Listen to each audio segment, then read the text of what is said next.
Hi, ladies and gents. Welcome to Living Room Theater, episode 5. You're watching a reading of The Importance of Being Earnest by Oscar Wilde.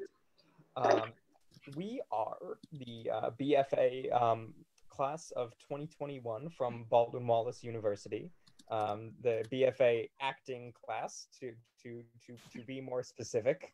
And I am Nicky Maddalina. I am your host.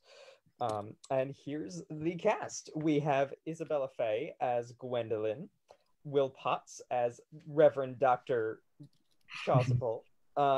We have Caroline Turner as Cecily Cardew, Paige Cummings as Lady Bracknell, Grace Favarro as Miss Prism, Quin Potter as Jack, and Alex Packard as Algernon.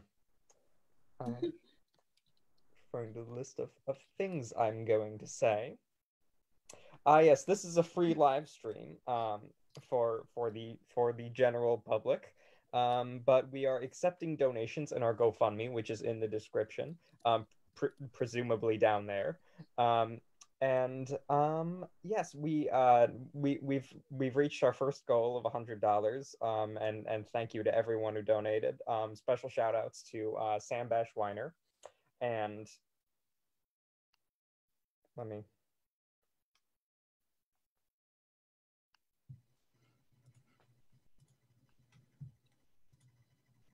and Lorelei Edwards. Thank you so much for donating and helping us make our senior showcase happen. You are wonderful. All right, next week's show is "The Curve of Your Spine Is My Home" by one of our own, Olivia Billings, and that is all. This is a 3-act show, so we're gonna have 2 intermissions, one of 10 and then 15 minutes respectively. One of them will be 5. Did I say 15? Oh my god, 5. Thank you so much. There we are. 10 and 5 minutes respectively. And without further ado, The Importance of Being Earnest. First act, scene 1. Or just first act, they don't have scenes. Morning room in Algernon's flat in Half Moon Street. The room is luxuriously and artistically furnished. The sound of a piano is heard in the adjoining room. Oh, yes. I forgot something, actually. It has been requested that I make the disclaimer that that most of us here have not worked with real dialect coaches, and we will be stumbling through our PR, if you will, PR. Morning room in Algernon's flat in Half Moon Street. The room is luxuriously and artistically furnished. The sound of a piano is heard in the adjoining room. Lane is arranging afternoon tea on the table, and after music has ceased, Algernon enters. Did you hear what I was playing, Lane? I didn't think it polite to listen, sir. I'm sorry for that, for your sake. I don't play accurately. Anyone can play accurately, but I play with wonderful expression. As far as the piano is concerned, sentiment is my forte. I keep science for life. Yes, sir. And speaking of the science of life, have you got the cucumber sandwiches cut for Lady Bracknell? Yes, sir. Oh, by the way, Lane, I see from your book on that Thursday night when Lord Shorman and Mr. Worthing were dining with me, 8 bottles of champagne are entered as having been consumed. Yes, sir. 8 bottles and a pint. Why is it that at a bachelor's establishment, the servants invariably drink the champagne? I ask merely for information. I attribute it to the superior quality of the wine, sir. I have often observed that in married households, the champagne is rarely of first-rate brand. Good heavens! Is marriage so demoralizing as that? I believe it is a very pleasant state, sir. I have had very little experience of it myself up to the present. I have only been married once. That was in consequence of a misunderstanding between myself and a young person. I don't know that I am much interested in your family life, Lane. No, sir. It is not a very interesting subject. I never think of it myself. Very natural, I'm sure. That will do, Lane. Thank you.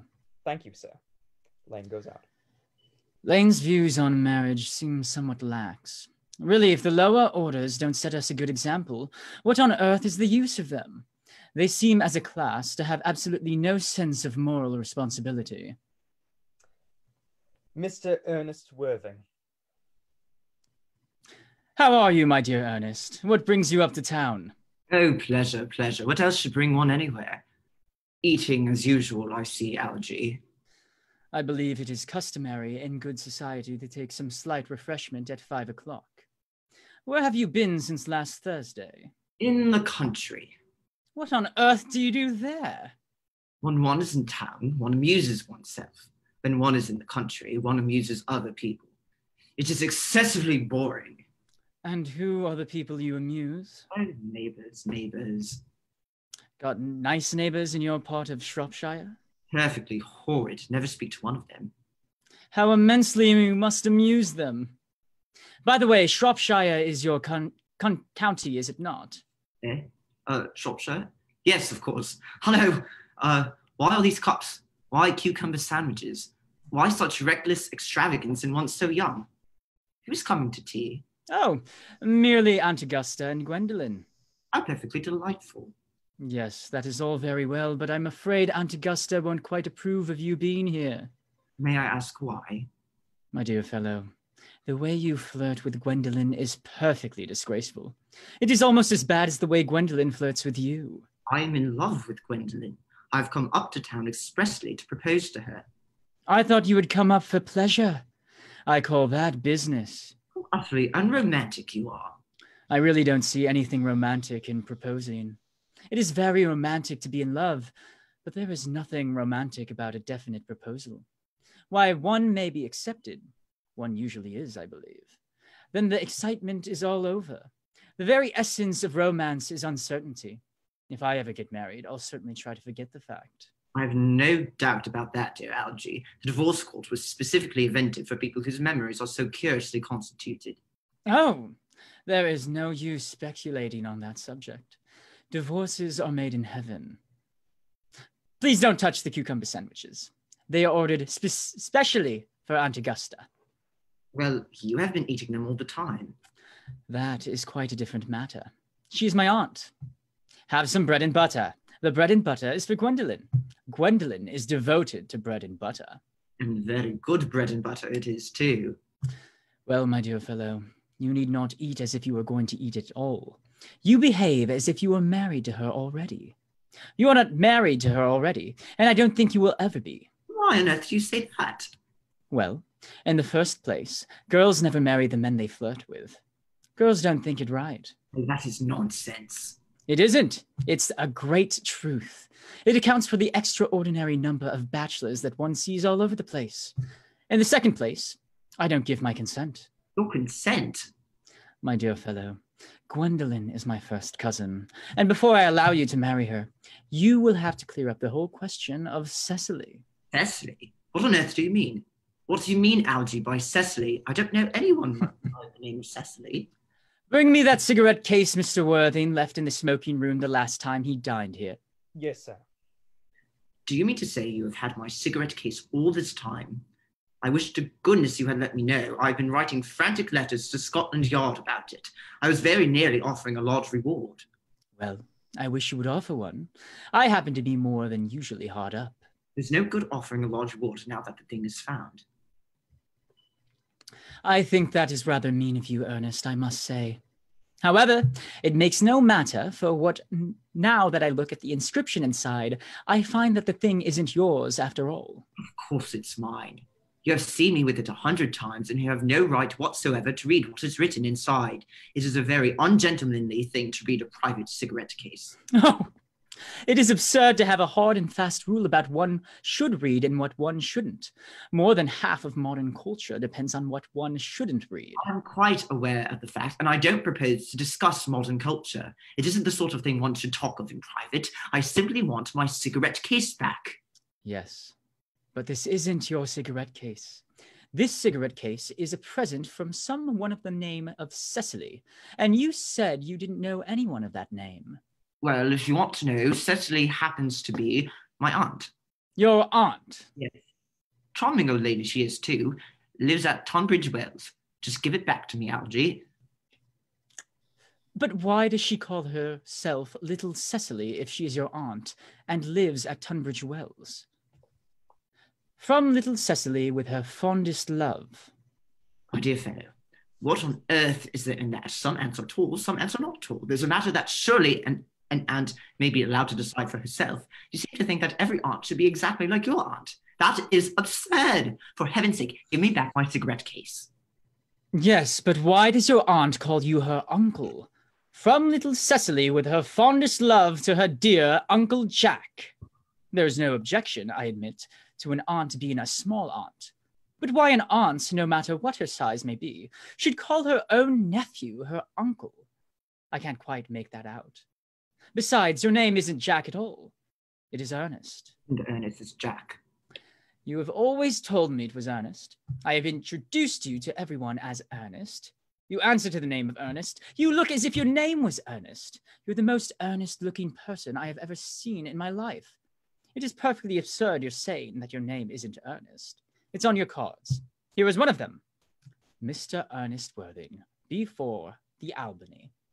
I'll keep this as proof that your name is Earnest if you ever attempt to deny it to me, or to Gwendolen, or to anyone else. Well, my name is Ernest in town and Jack in the country, and the cigarette case was given to me in the country.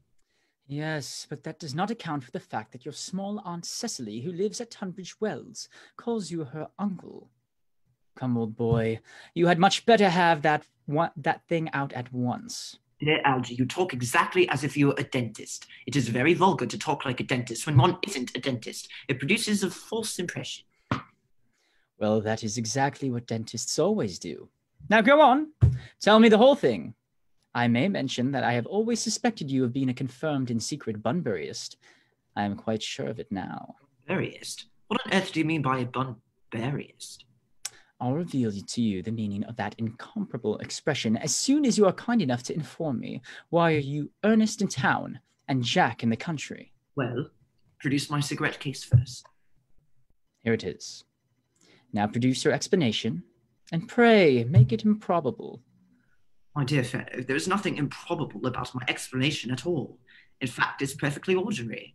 Old Mr. Thomas Cardew, who adopted me when I was a little boy, made me in his will guardian to his granddaughter, Miss Cecily Cardew. Cecily, who addresses me as her uncle for motives of respect that you could not possibly appreciate, lives at my place in the country under the charge of her admirable governess, Miss Prism. Can't talk today.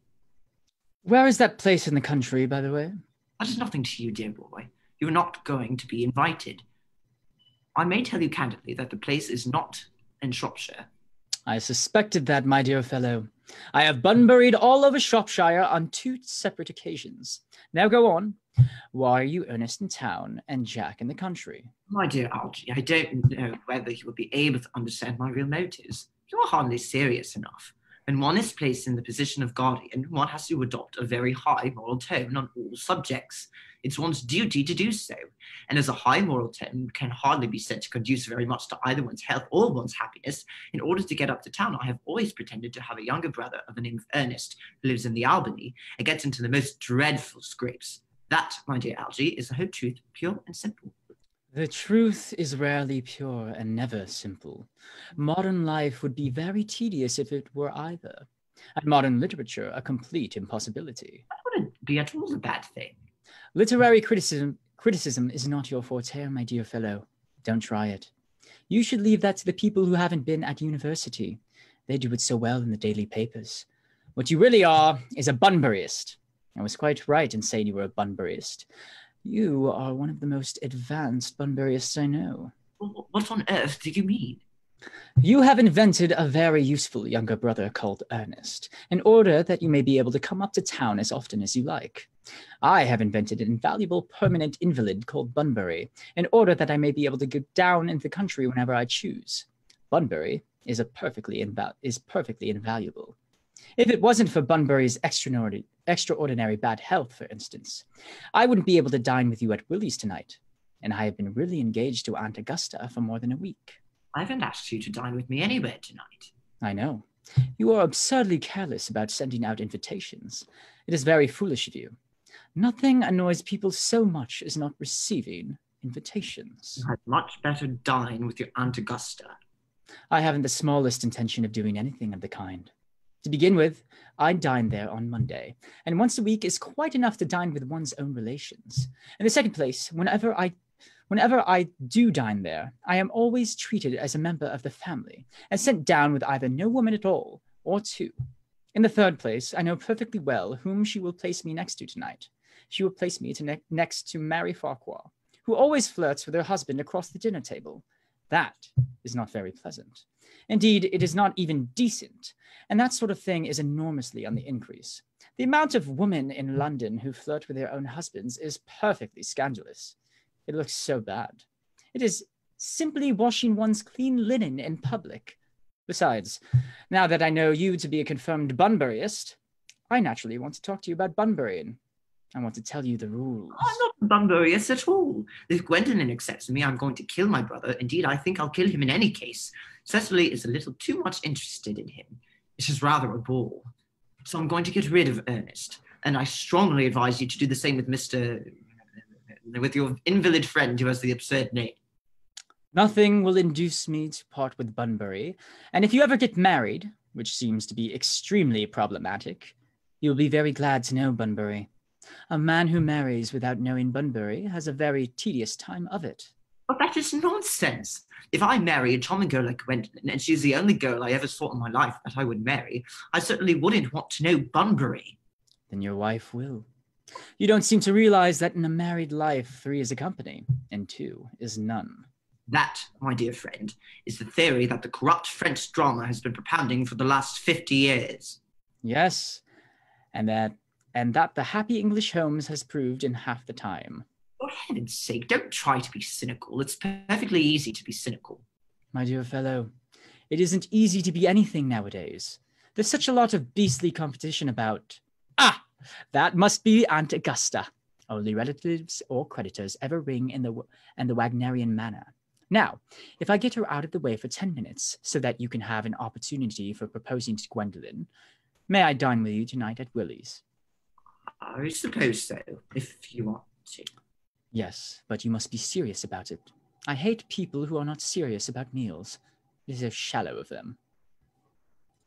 Lady Bracknell and Miss Fairfax. Good afternoon, dear Algernon. I hope you've been behaving well. I'm feeling very well, Aunt Augusta. That's not quite the same thing. In fact, the two things rarely go together. Dear me, are you smart? I am always smart, am I not, Mr. Worthing? Quite perfect, Miss Fairfax. Oh, I hope I am not that. It would leave no room for development, and I intend to develop in many directions. I'm sorry if we are a little late, Algernon, but I was obliged to call on my dear Lady Harbury. I hadn't seen her since her poor husband's death. I never saw a woman so altered. She looked quite 20 years younger. Oh, and now I'll have a cup of tea and one of those nice cucumber sandwiches you promised me. Certainly, Aunt Augusta. Won't you come and sit here, Gwendolen? Thanks, Mama. I'm quite comfortable where I am. Good heavens! Lane, why are there no cucumber sandwiches? I ordered them specially. There were no cucumbers in the market this morning, sir. I went down twice. No cucumbers? No, sir. Not even for ready money. That will do, Lane. Thank you. Thank you, sir. I am greatly distressed, Aunt Augusta, about there being no cucumbers, not even ready money. It really makes no matter, Algernon. I had some crumpets with Lady Harbury, who seems to me to be living entirely for pleasure now. I hear her hair has turned quite gold from grief. It certainly has changed its colour. From what I cannot say. Thank you. I've quite a treat for you tonight, Algernon. I'm going to send you down with Mary Farquhar. She is such a nice woman and so attentive to her husband. It's a delight to watch them. I'm afraid, Aunt Augusta, I shall have to give up the pleasure of dining with you tonight after all. I hope not, Algernon. Would put my table completely out. Your uncle would have to dine upstairs. Fortunately, he is accustomed to that. It is a great bore, and I need hardly say, a terrible disappointment to me. But the fact is, I have just had a telegram to say that my poor friend Bunbury is very ill again. They seem to think I should be with him. It is very strange. This Mr. Bunbury seems to suffer from curiously bad health. Yes, poor Bunbury is a dreadful invalid. Well, I must say, Algernon, that I think it is high time that Mr. Bunbury made up his mind and decide whether he's going to live or die. This shilly-shallying with the question is absurd. Nor do I in any way approve of the modern sympathy with invalids. I consider it morbid. Illness of any kind is hardly a thing to be encouraged by others. Health is a primary duty of life. I am always telling that to your poor uncle, but he never seems to take much notice. As far as any improvement in his ailment goes, I should be much obliged if you would ask Mr. Bunbury from me to be kind enough not to have a relapse this Saturday, for I rely on you to arrange my music for me. It is my last reception, and one wants something that will encourage conversation, particularly at the end of the season, when everyone has practically said whatever they had to say, which in most cases was probably not much. I'll speak to Bunbury, Aunt Augusta, if he is still conscious, and I think I can promise you he'll be all right by Saturday. Of course, the music is a great difficulty. You see, if one plays good music, people don't listen, and if one plays bad music, people don't talk. But I'll run over the program I've drawn out if you will kindly come into the next room for a moment. Thank you, Algernon. It is very thoughtful of you. I'm sure the program would be delightful after a few changes. French songs I cannot allow possibly. People always seem to think that they are improper and either look shocked, which is vulgar, or laugh, which is worse. But German sounds a thoroughly respectable language, and indeed I believe it so. Gwendolen, will you accompany me? Certainly, Mama. Lady Bracknell and Algernon go into the music room. Gwendolen remains behind. Charming day it has been, Miss Fairfax. Why don't talk to me about the weather, Mr. Worthing. Whenever people talk to me about the weather, I always feel quite certain that they mean something else. And that makes me so nervous. I do mean something else. I thought so. In fact, I am never wrong. And I would like to be allowed to take advantage of Lady Bracknell's temporary absence. I would certainly advise you to do so. Mamma has a way of coming back suddenly into a room that I have often had to speak to her about. Miss Fairfax, ever since I've met you, I have admired you more than any girl I've ever met since I met you. Yes, I am quite well aware of the fact, and I often wish that in public at any rate you had been more demonstrative. For me, you always had an irresistible fascination. Even before I met you, I was far from indifferent to you. We live, as I hope you know, Mr. Worthing, in an age of ideals. The fact is constantly mentioned in the more expensive monthly magazines and has reached the provincial pulpits, I am told, and my ideal has always been to love someone of the name of Earnest. There is something in that name that inspires absolute confidence. The moment Algernon first mentioned to me that he had a friend called Earnest, I knew I was destined to love you. You really love me, Gwendolen? Passionately. Darling, you don't know how happy you've made me. My own Earnest. You don't really mean to say that you couldn't love me if my name wasn't Earnest. But your name is Earnest.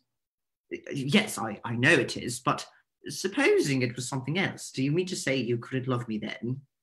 Well, that is clearly a metaphysical speculation, and like most metaphysical speculations, has very little reference at all to the actual facts of real life as we know them.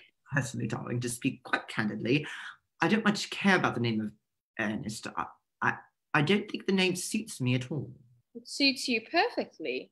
It is a divine name. It has a music of its own. It produces vibrations. Well, really, Gwendolen, I must say that I think there are lots of other much nicer names. I think Jack, for instance, a charming name. Jack? Oh, no, there is very little music in the name Jack, if any at all, indeed. It does not thrill. It produces absolutely no vibrations. And I have known several Jacks, and they all, without exception, were more than usually plain. Besides, Jack is a notorious domesticity for John, and I pity any woman who is married to some man called John. She would probably never be allowed to know the entrancing pleasure of a single moment's solitude. The only really safe name is Earnest. Gwendolen, I must get christened at once. I mean, we must get married at once. There's no time to be lost. Married, Mr. Worthing? Well, sure. You know that I love you, and you led me to believe, Miss Fairfax, that you were not absolutely indifferent to me. I adore you, but you haven't proposed to me yet. Nothing has been said at all about marriage. The subject has not even been touched on. Well, may I propose to you now? I think it would be an admirable opportunity. And to spare you any possible disappointment, Mr. Worthing, I think it only fair to tell you that, quite frankly, beforehand, that I am fully determined to accept you. Gwendolen. Yes, Mr. Worthing? What have you got to say to me? You know what I have got to say to you. Yes, but you don't say it. Gwendolen, will you marry me? Oh, of course I will, darling. How long have you been about it? I am afraid that you have had very little experience in how to propose. My own one. I have never loved anyone in the world but you. Yes, but men often propose for practice. I know my brother Gerald does. All my girlfriends tell me so. What wonderfully blue eyes you have, Ernest. They are quite blue. I hope you will always look at me just like that, especially when other people are present. Mr. Worthing, rise, sir, from that semi-recumbent position. It is most incredulous. Mamma!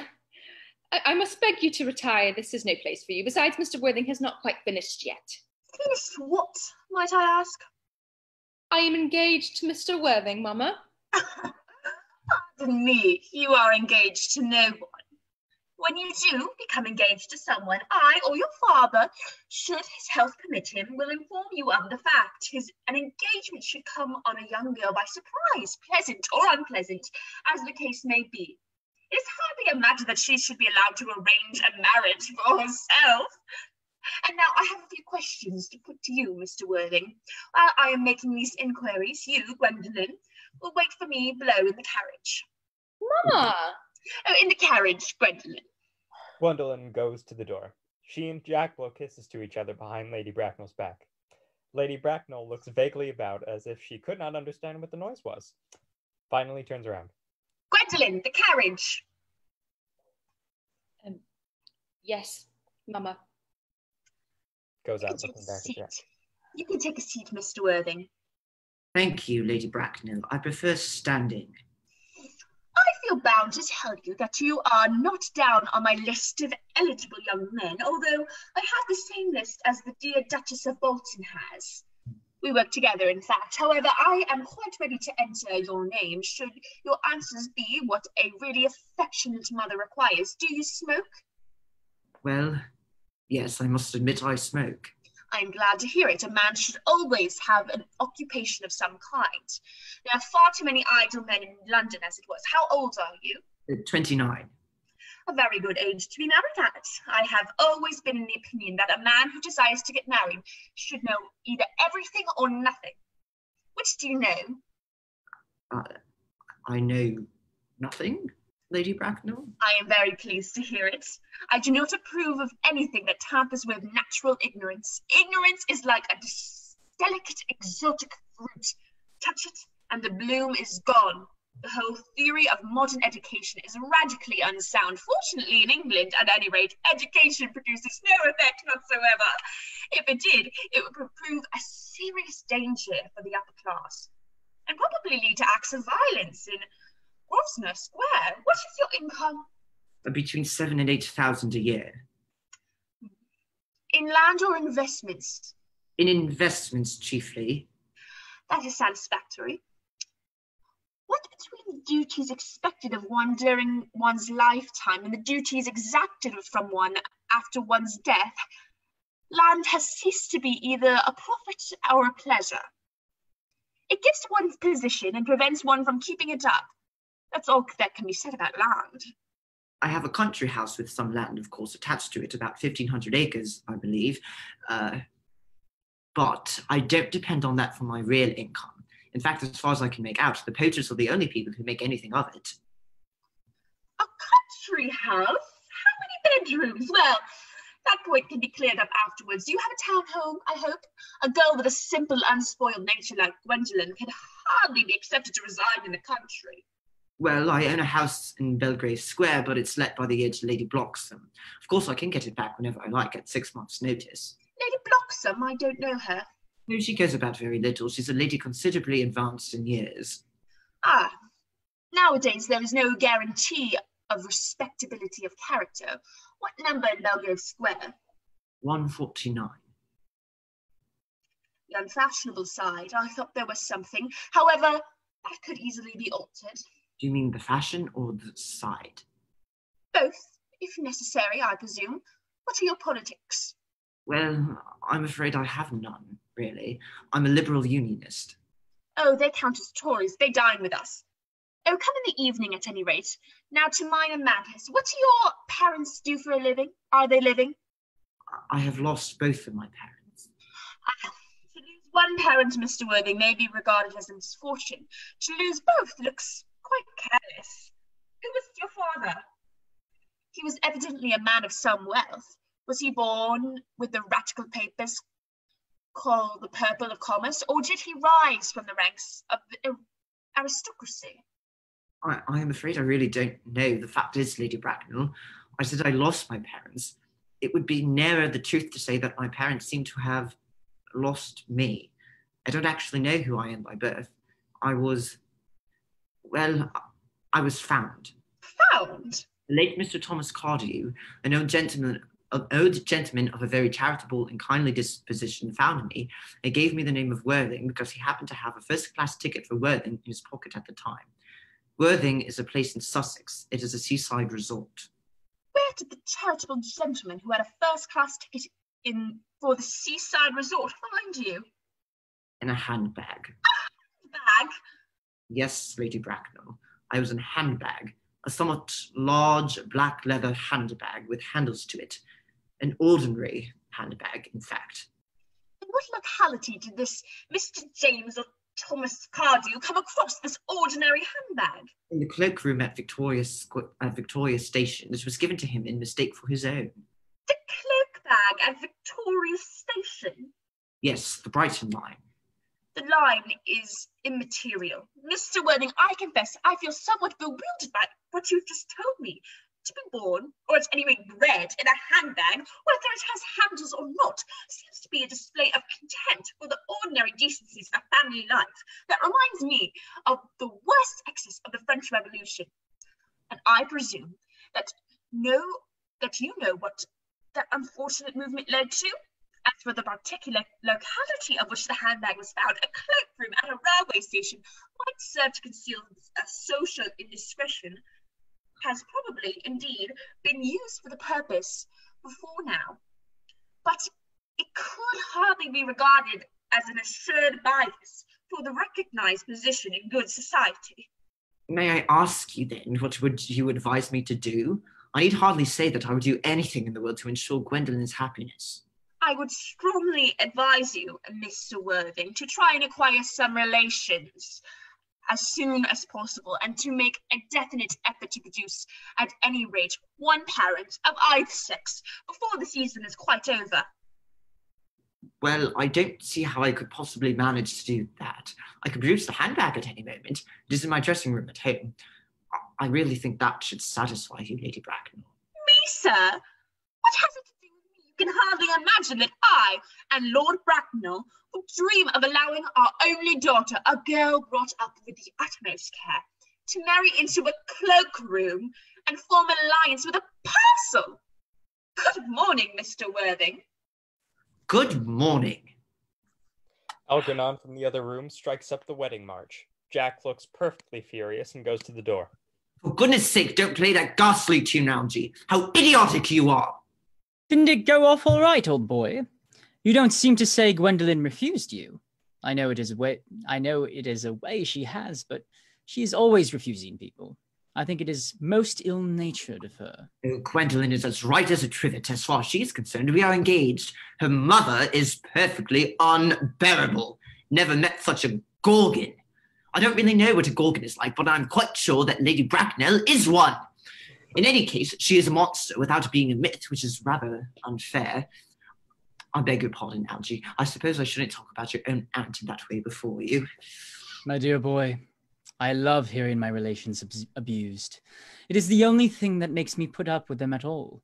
Relations are simply a tedious pack of people who haven't got the remotest knowledge of how to live, nor the smallest instinct about when to die. That is nonsense. It isn't. Well, I won't argue about the matter. You always want to argue about things. That is exactly what things were originally made for. Upon my word, if I thought that, I'd shoot myself. You don't think that there's any chance of Gwendolen becoming like her mother in about 150 years, do you, Algie? All women become like their mothers. That is their tragedy. No man does. That's his. That clever? It is perfectly phrased, and quite as true as any observation in civilized life should be. I'm sick to death of cleverness. Everybody's clever nowadays. You can't go anywhere without meeting clever people. The thing has become an absolute public nuisance. I wish to goodness we had a few fools left. We have. I should extremely like to meet them. What do they talk about? The fools? Oh, about the clever people, of course. What fools? By the way, did you tell Gwendolen the truth about your being Ernest in town and Jack in the country? My dear fellow, the truth isn't quite the sort of thing one tells to a nice, sweet, refined girl. What extraordinary ideas have you about the way to behave to a woman? The only way to behave to a woman is to make love to her, if she is pretty, and to someone else, if she is plain. That is also nonsense. What about your brother? What about the profligate Earnest? Before the end of the week, I shall have got rid of him. Also, he died in Paris of apoplexy. Lots of people die of apoplexy quite suddenly, don't they? Yes, but it's hereditary, my dear fellow. It's sort of a thing that runs in families. You had much better say a severe chill. You're sure severe chill isn't hereditary or anything of that kind? Of course it isn't. Very well, then. My poor brother Ernest took carried off suddenly in Paris by severe chill. Yeah, that gets rid of him. But I thought you said that Miss Cardew was a little too much interested in your poor brother Ernest. Won't she feel his loss a good deal? That is all right. Cecily's not a silly romantic girl, I'm glad to say. She's got a capital appetite, goes long walks, and pays no attention to her lessons. I would rather like to see Cecily. I'll take very good care you never do. She's excessively pretty, and she is only just 18.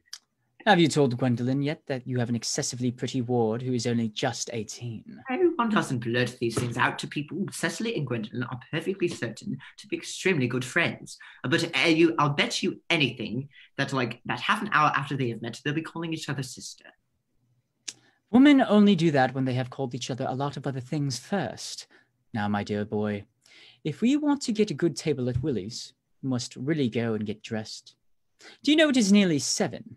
Which is always nearly 7. Well, I'm hungry. I never knew you when you weren't. What shall we do after dinner? Go to the theatre? Oh, no, I loathe listening. Well, let us go to the club. Oh, no, I hate talking. Well, we might trot around to the Empire at 10. Oh, no, I can't bear looking at things. It is so silly. Well, what shall we do? Nothing. It is awfully hard work doing nothing. However, I don't mind hard work when there is no definite object of any kind.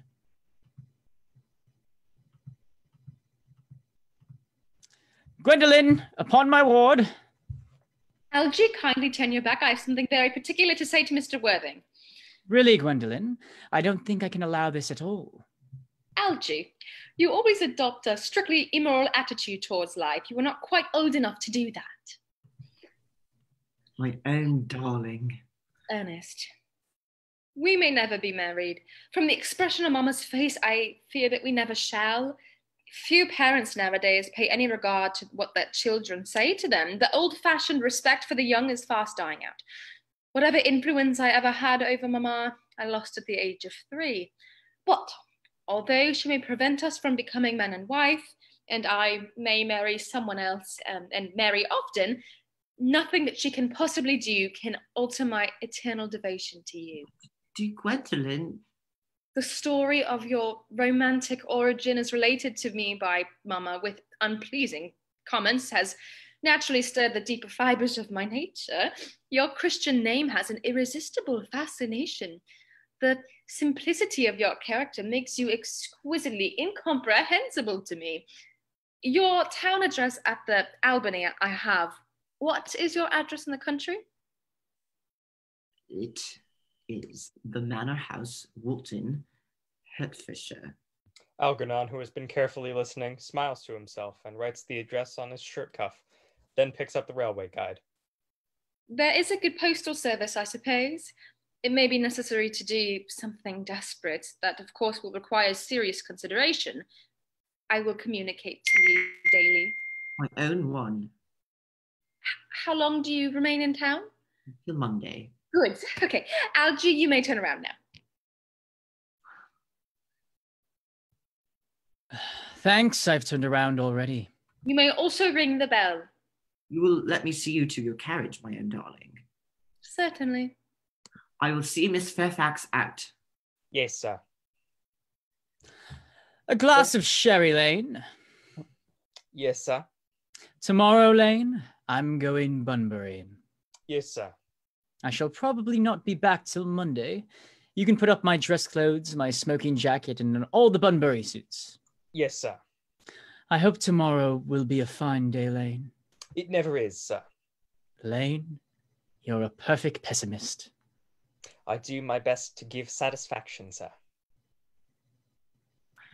There's a sensible, intellectual girl, the only girl I ever cared for in my life.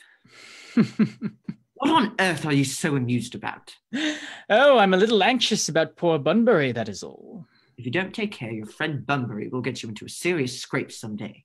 I love scrapes. They are the only thing that are never serious. That's nonsense, Algie. You never talk anything but nonsense. Nobody ever does. Jack looks indignantly at him and leaves the room. Algernon lights a cigarette, reads his shirt cuff, and smiles. Act drop. Intermission 1. Thank you, everybody. You are watching a reading of The Importance of Being Earnest by Oscar Wilde. We are the Baldwin Wallace BFA acting class of 2021. We're doing living room theater over Zoom in place of our junior showcase, which got canceled due to the coronavirus. So we're very excited to be doing this for you today.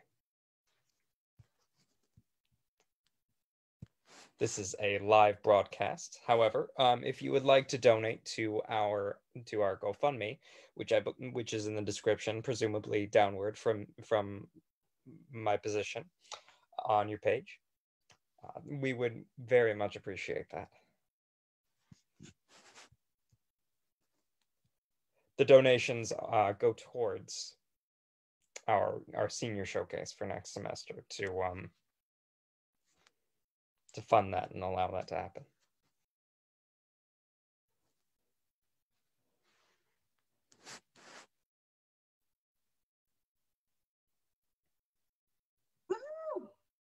Woo! Hello. Hello. I can't believe he was in a handbag. How careless of him. Wonder if he will ever find his parents again. Perhaps a mother, because it's Mother's Day. I can't believe his mother was a handbag. Today, on Mother's Day, we're celebrating mothers of all types, including handbags. Including handbags. We keep it diverse here. If you or a loved one has a mother who's a handbag, we appreciate them today. This goes out to you, handbags. The handbags everywhere. To handbags everywhere. Thank you. Gerber baby, the ham of America. For baby of America.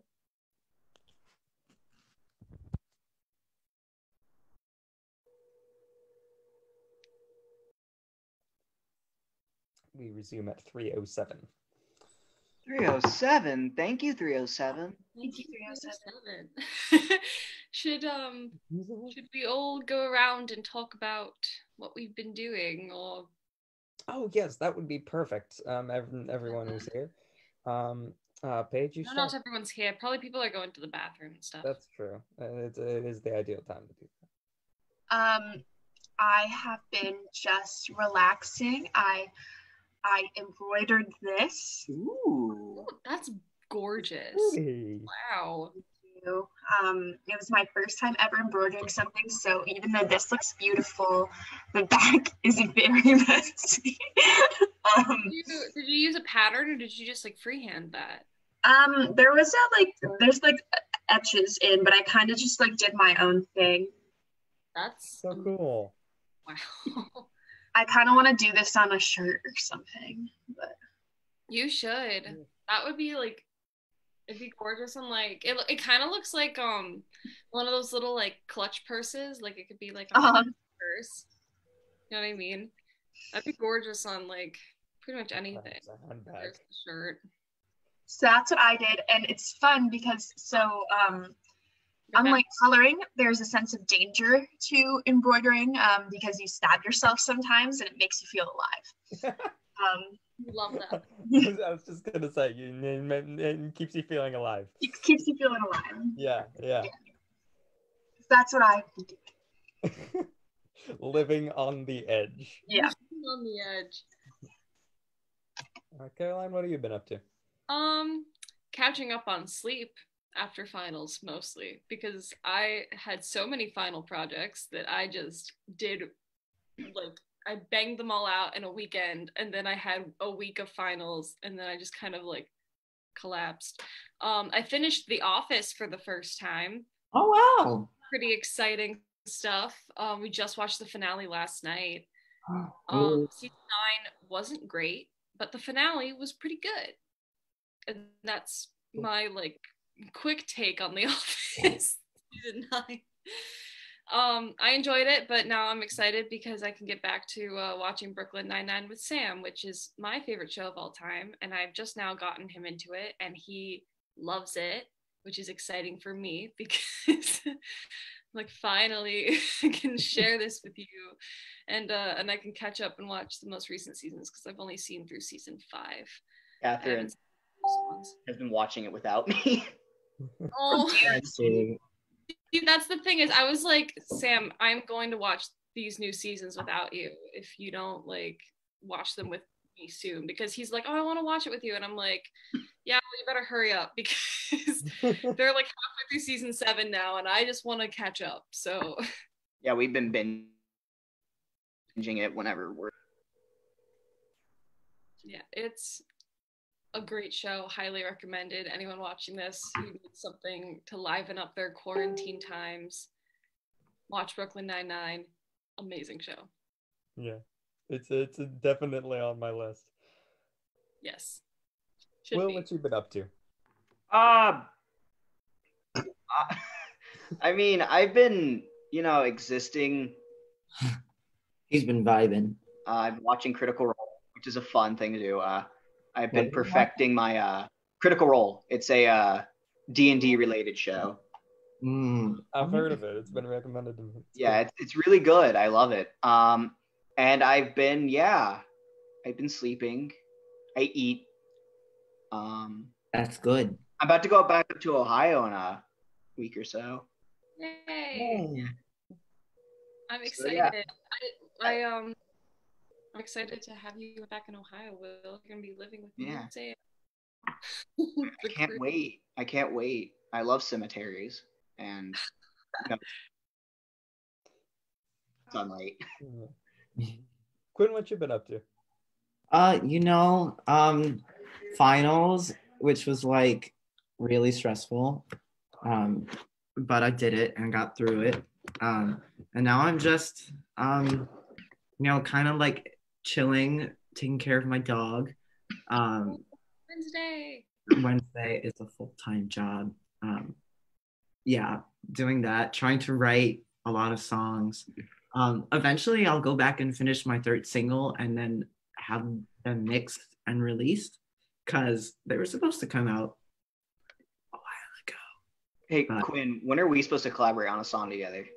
Whenever you want to. Let's do it now. Let's improv a song. Right now? I'll get my guitar. All right. Quinn, can you come visit the Berea home over the summer? It depends because there are quite a few people in my house who are compromised.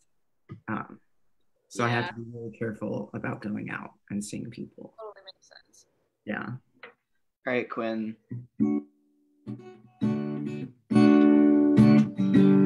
Will to rap. No. I only do that when I'm drunk. Please rap. That's the only way I can do that. I'm weak. I am weak. Chris, what are you up to? Like to thrill. That's a little taste. That's a little taste of what I can do. Bravo. Oh God, Sam just. What did he do? Are we still live? Yeah, we're still live. Yeah. Where are we? TDD. Sometimes I forget that we're on live. Like, yeah, it's weird. Yeah. Of course, I am. After my previous statements, I am of the age. I am 21. Yes. We want to make that clear.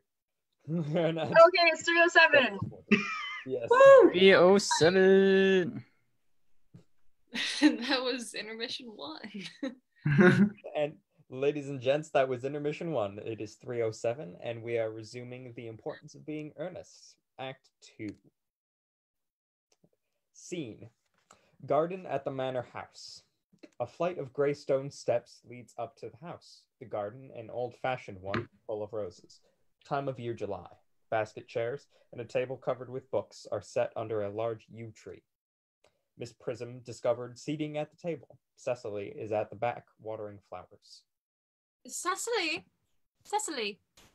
surely such a utilitarian occupation as the watering of flowers is rather Milton's duty than yours, especially at a moment when intellectual pleasures await you. Your German grammar is on the table. Pray, open it at page 15. We will repeat yesterday's lesson. I don't like German. It isn't at all a becoming language. I know perfectly well that I look quite plain after my German lesson. Child, you know how anxious your guardian is when you should improve yourself in every way. He laid particular stress on your German as he was leaving for town yesterday. Indeed, he always lays stress on your German when he is leaving for town. Dear Uncle Jack is so very serious. Sometimes he is so serious that I think he cannot be quite well. Your guardian enjoys the best of health, and his gravity of demeanor is especially to be commended in one so comparatively young as he is. I know no one who has a higher sense of duty and responsibility. I suppose that is why he often looks a little bored when we three are together. Cecily, I am surprised at you. Mr. Worthing has many troubles in his life. Idle merriment and triviality would be out of place in his conversation. You must remember his constant anxiety about that unfortunate young man, his brother. I wish Uncle Jack would allow that unfortunate young man, his brother, to come down here sometimes. We might have a good influence over him, Miss Prism. I'm sure you certainly would. You know, German and geology and things of that kind influence a man very much. Cecily begins to write in her diary. I do not think that even I could produce any effect on a character that, according to his own brother's admission, is irretrievably weak and vacillating. Indeed, I am not sure that I would desire to reclaim him. I'm not in favor of his modern mania for turning bad people into good people at a moment's notice. As a man sows, so let him reap. You must put away your diary, Cecily. I really don't see why you should keep a diary at all. I keep a diary in order to enter the wonderful secrets of my life. If I didn't write them down, I should probably forget all about them. Memory, my dear Cecily, is the diary that we all carry about with us. Yes, but it usually chronicles the things that have never happened and couldn't possibly have happened. I believe that memory is responsible for nearly all the 3-volume novels that Moody sends us. Do not speak slightingly of the 3-volume novel, Cecily. I wrote one myself in earlier days. Did you really, Miss Prism? How wonderfully clever you are! I hope it did not end happily. I don't like novels that end happily. They depress me so much. The good ended happily and the bad unhappily. That is what fiction means. I suppose so, but it seems very unfair. And was your novel ever published? Alas, no. The manuscript, unfortunately, was abandoned. I use the word in the sense of lost or mislaid. To your work, child, these speculations are profitless. But I see dear Dr. Chasuble coming up through the garden. Dr. Chasuble, this is indeed a pleasure. And how are we this morning, Miss Prism? You are, I trust, well? Miss Prism has just been complaining of a slight headache. I think it would do her so much good to have a short stroll with you in the park, Dr. Chasuble. Cecily, I have not mentioned anything about a headache. No, dear Miss Prism, I know that, but I felt instinctively that you had a headache. Indeed, I was thinking about that and not about my German lesson when the rector came in. I hope, Cecily, you are not inattentive. Oh, I am afraid I am. That is strange. We are fortunate to be Miss Prism's pupil. I would hang upon her lip. I spoke metaphorically. My metaphor was drawn from bees. Mr. Worthing, I suppose, has not returned from town yet? We do not expect him till Monday afternoon. Ah, yes! He usually likes to spend his Sundays in London. He is not one of those whose soul's aim is enjoyment. As, by all accounts, that unfortunate young man his brother seems to be. But I must not disturb Igarid and her people any longer. Igaria? My name is Letitia, Doctor.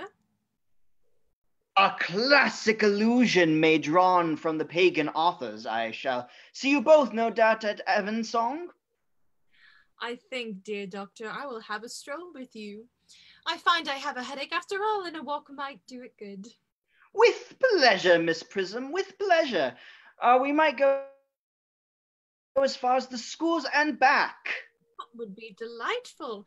Cecily, you will read your political economy in my absence. The chapter on the fall of the rupee you may omit. It is somewhat too sensational. Even these metallic problems have their melodramatic side. Goes down to the garden with Dr. Chasuble. Cecily picks up books and throws them back on the table. Horrid political economy, horrid geography, horrid German. Enter Merriman with a card on a salver. Mr. Ernest Worthing has just driven over from the station. He has brought this luggage with him. Mr. Ernest Worthing, B4, the Albany West. Uncle Jack's brother! Did you tell him Mr. Worthing was in town? Yes, miss. He seems very much disappointed. I mentioned that you and Miss Prism were in the garden. He said he was anxious to speak to you privately for a moment. Ask Mr. Ernest Worthing to come here. I suppose you'd better talk to the housekeeper about a room for him. Yes, miss. Oh, I have never met a really wicked person before. I feel rather frightened. I am so afraid he will look just like everyone else. He does. You are my little cousin Cecily, I'm sure? You are under some strange mistake. I am not little. In fact, I believe I am more than usually tall for my age. But I am your cousin Cecily. You, I see from your card, are Uncle Jack's brother, my cousin Ernest, my wicked cousin Ernest. Oh, I am not really wicked at all, cousin Cecily. You mustn't think that I am wicked. If you are not, then you've certainly been deceiving us all in a very inexcusable manner. I hope you have not been leading a double life, pretending to be wicked and really being good all the time. That would be hypocrisy. Oh, of course, I have been rather reckless. I'm glad to hear it. In fact, now that you mention the subject, I have been very bad in my own small way. I don't think you should be so proud of that, though I am sure it must have been very pleasant. It is much pleasanter being here with you. I can't understand how you are here at all. Uncle Jack won't be back till Monday afternoon. That is a great disappointment. I'm obliged to go up by the first train on Monday morning. I have a business appointment that I am anxious to miss. Couldn't you miss it anywhere but in London? No, the appointment is in London. Well, I know, of course, how important it is to not keep a business engagement if one wants to retain any sense of the beauty of life. But still, I think you had better wait till Uncle Jack arrives. I know he wants to speak to you about your emigrating. About my what? Your emigrating. He has gone up to buy your outfit. I certainly wouldn't let Jack buy my outfit. He has no taste in neckties at all. I don't think you will require neckties. Uncle Jack is sending you to Australia. Australia? I'd sooner die. Well, he said at dinner on Wednesday night that you would have to choose between this world, the next world, or Australia. Oh well. The accounts I've received of Australia and the next world are not particularly encouraging. The world is good enough for me, Cousin Cecily. Yes, but are you good enough for it? I'm afraid I'm not that. That is why I want you to reform me. You might make that your mission, if you don't mind, Cousin Cecily. I'm afraid I've no time this afternoon. Well, would you mind reforming myself this afternoon? It is rather quixotic of you, but I think you should try. I will. I feel better already. You are looking a little worse. That is because I'm hungry. How thoughtless of me. I should have remembered that when one is going to lead an entirely new life, one requires regular and wholesome meals. Won't you come in? Thank you. Might I have a buttonhole first? I never have any appetite unless I have a buttonhole first. A Maréchal Niel? No, I'd sooner have a pink rosé. Why? Because you are like a pink rose, Cousin Cecily. I don't think it can be right for you to talk to me like that. Miss Prism never says such things to me. Then Miss Prism is a short-sighted old lady. You are the prettiest girl I ever saw. Miss Prism says that all good looks are a snare. They are a snare that every sensible man would like to be caught in. Oh, I don't think I would care to catch a sensible man. I shouldn't know what to talk to him about. They pass into the house. Miss Prism and Dr. Chasuble return. You are too much alone, dear Dr. Chasuble. You should get married. A misanthrope I can understand. A womanthrope never. Believe me, I do not deserve so neologistic a phrase that percepts the preceit as well as the practice of the primitive church was distinctly against money. That is obviously the reason why the primitive church has not lasted up to the present day. And you do not seem to realize, dear doctor, that by persistently remaining single, a man converts himself into a permanent public temptation. Men should be more careful. This very celibacy leads weaker vessels astray. But is a man not equally attractive when married? No married man is ever attractive except to his wife. And often I've been told not even to her. That depends on the intellectual sympathies of the woman. Maturity can always be depended on. Ripeness can be trusted. Young women are green. I spoke horticulturally. My metaphor was drawn from fruits. But perhaps she followed us to the schools. Enter Jack slowly from the back of the garden. He is dressed in the deepest mourning with crepe hatband and black gloves. Mr. Worthing! Mr. Worthing? This is indeed a surprise. We did not look for you till Monday afternoon. I've returned sooner than I expected. Dr. Chasuble, I hope you are well. Dear Mr. Worthing, I trust the garb of woe does not broken some terrible calamity.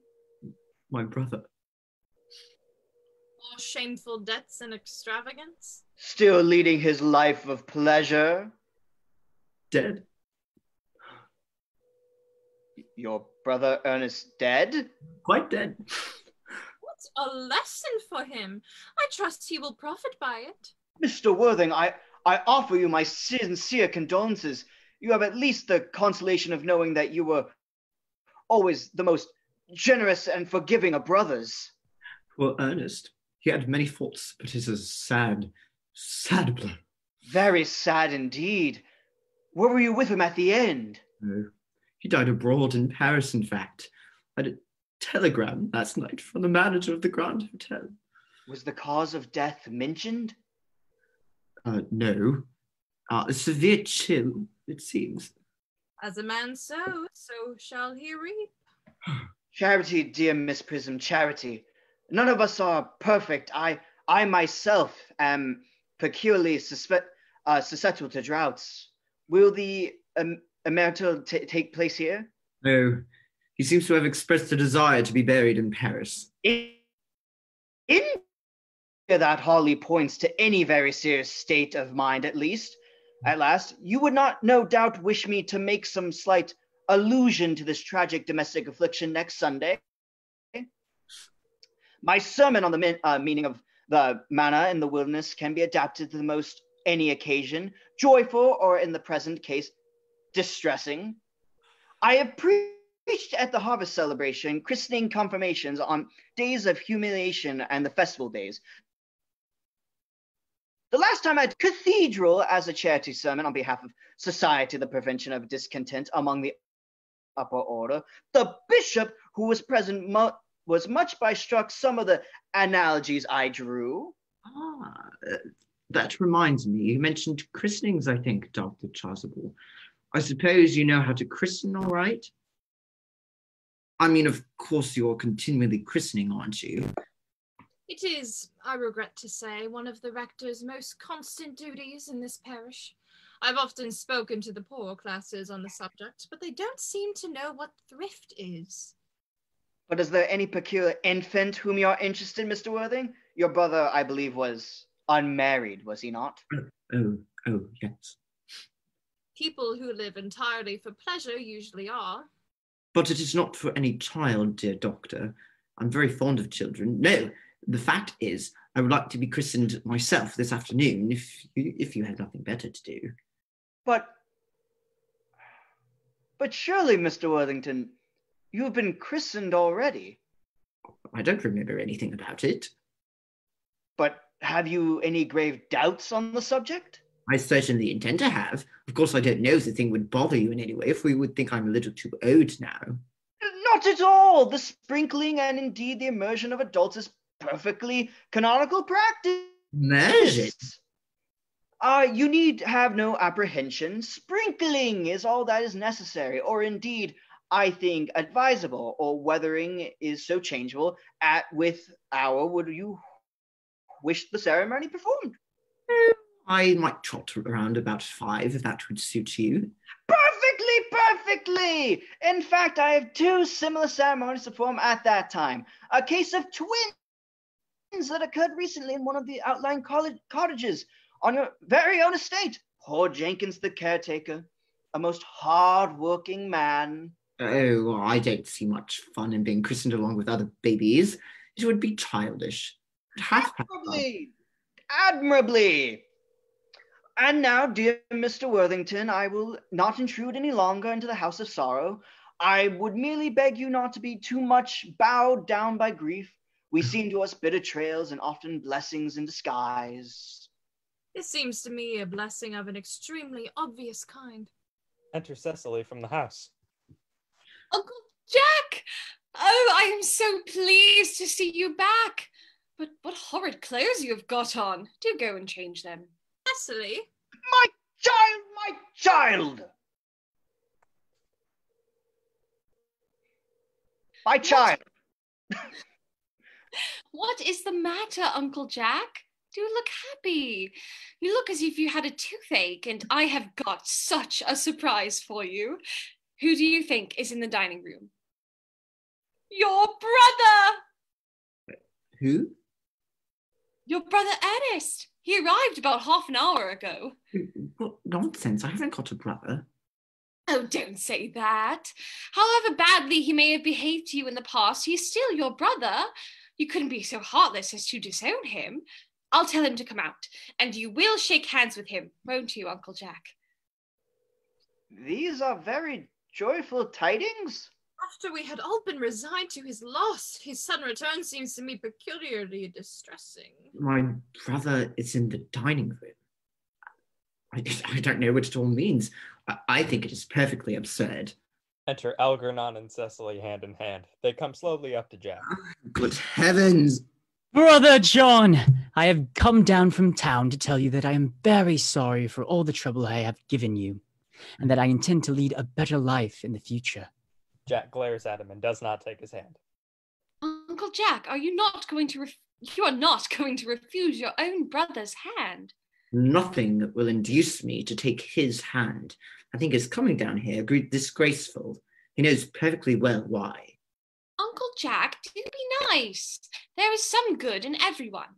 Ernest has just been telling me about his poor invalid friend, Mr. Bunbury, whom he goes to visit so often. And surely there must be much good in one who is kind to an invalid and leaves the pleasures of London to sit by a bed of pain. Oh, he's been talking about Bunbury, has he? Yes, he has told me all about poor Mr. Bunbury and his terrible state of health. Bunbury. Well, I won't have him talk to you about Bunbury or about anything else. It is enough to drive one perfectly frantic. Of course, I admit that the faults were all on my side, but I must say that I think that the brother John's coldness to me is peculiarly painful. I expected a much more enthusiastic welcome, especially considering it is the first time I have come here. Uncle Jack, if you don't shake hands with Ernest, I will never forgive you. Never forgive me. Never, never, never. No, this is the last time I shall ever do it. Shakes with Algernon and glares. It's pleasant, is it not, to see so perfect a reconciliation? I think we might have the two brothers together. Cecily, you will come with us. Certainly, Miss Prism. My little task of reconciliation is over. You have done a beautiful action today, dear child. We must not be premature in our judgments. I feel very happy. They all go off except Jack and Algernon. You young scoundrel, Algy, you must get out of this place as soon as possible. I don't allow any Bunburying here. I have put Mr. Earnest's things in the room next to yours, sir. I suppose that is all right. What? Mr. Earnest's luggage, sir. I have unpacked it and put it in the room next to your own. His luggage? Mr. Earnest's luggage, sir. I have unpacked it and put it in the... oh dear, yes, sir. 3 portmanteaus, a dressing case, 2 hat boxes, and a large luncheon basket. I'm afraid I can't stay more than a week this time. Merriman, order the dog cart at once. Mr. Ernest has been suddenly called back to town. Yes, sir. What a fearful liar you are, Jack. I have not been called back to town at all. Yes, you have. I haven't heard anyone call me. Your duty as a gentleman calls you back. My duty as a gentleman has never interfered with my pleasure in the smallest degree. I can quite understand that. Well, Cecily is a darling. You're not to talk of Miss Cardew like that. I don't like it. Well, I don't like her clothes. You look perfectly ridiculous in them. Why on earth don't you go up and change? It is perfectly childish to be in deep mourning for a man who is actually staying for a whole week with you in your house as a guest. I call it grostique. You are certainly not staying with me for a whole week as a guest or anything else. You have to leave by the 4:05 train. I certainly won't leave you as long as you're in mourning. It must be so unfriendly. If I were in mourning, you must stay with me, I suppose. I should think it very unkind if you didn't. Well, will you go if I change my clothes? Yes, if you are not too long. I never saw anybody take so long to dress, and with such little result. Well, at any rate, that is better than being always overdressed as you are. If I am occasionally a little overdressed, I make up for it by being always immensely overeducated. Your vanity is ridiculous, your conduct an outrage, and your presence in my garden utterly absurd. However, you've got to catch the 4-5, and I hope you will have a pleasant journey back to town. This bumbering, as you call it, has not been a great success for you. I think it has been a great success. I'm in love with Cecily, and that is everything. Enter Cecily at the back of the garden. She picks up the can and begins to water the flowers. But I must see her before I go and make arrangements for another Bunbury. Ah, there she is. Oh, I merely came back to water the roses. I thought you were with Uncle Jack. He's gone to order the dog cart for me. Oh, is he going to take you for a nice drive? He's going to send me away. Then have we got to part? I'm afraid so. It's a very painful parting. It is always painful to part from people whom one has known for a very brief space of time. The absence of old friends one can endure with equanimity, but even a momentary separation from anyone to whom one has just been introduced is almost unbearable. Thank you.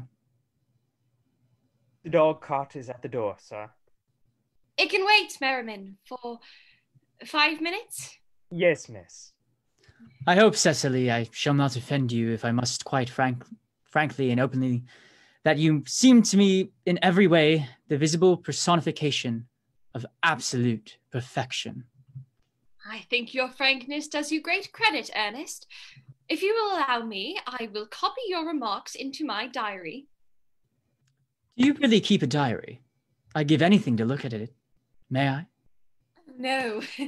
You see, it is simply a very young girl's record of her own thoughts and impressions, and consequently meant for publication.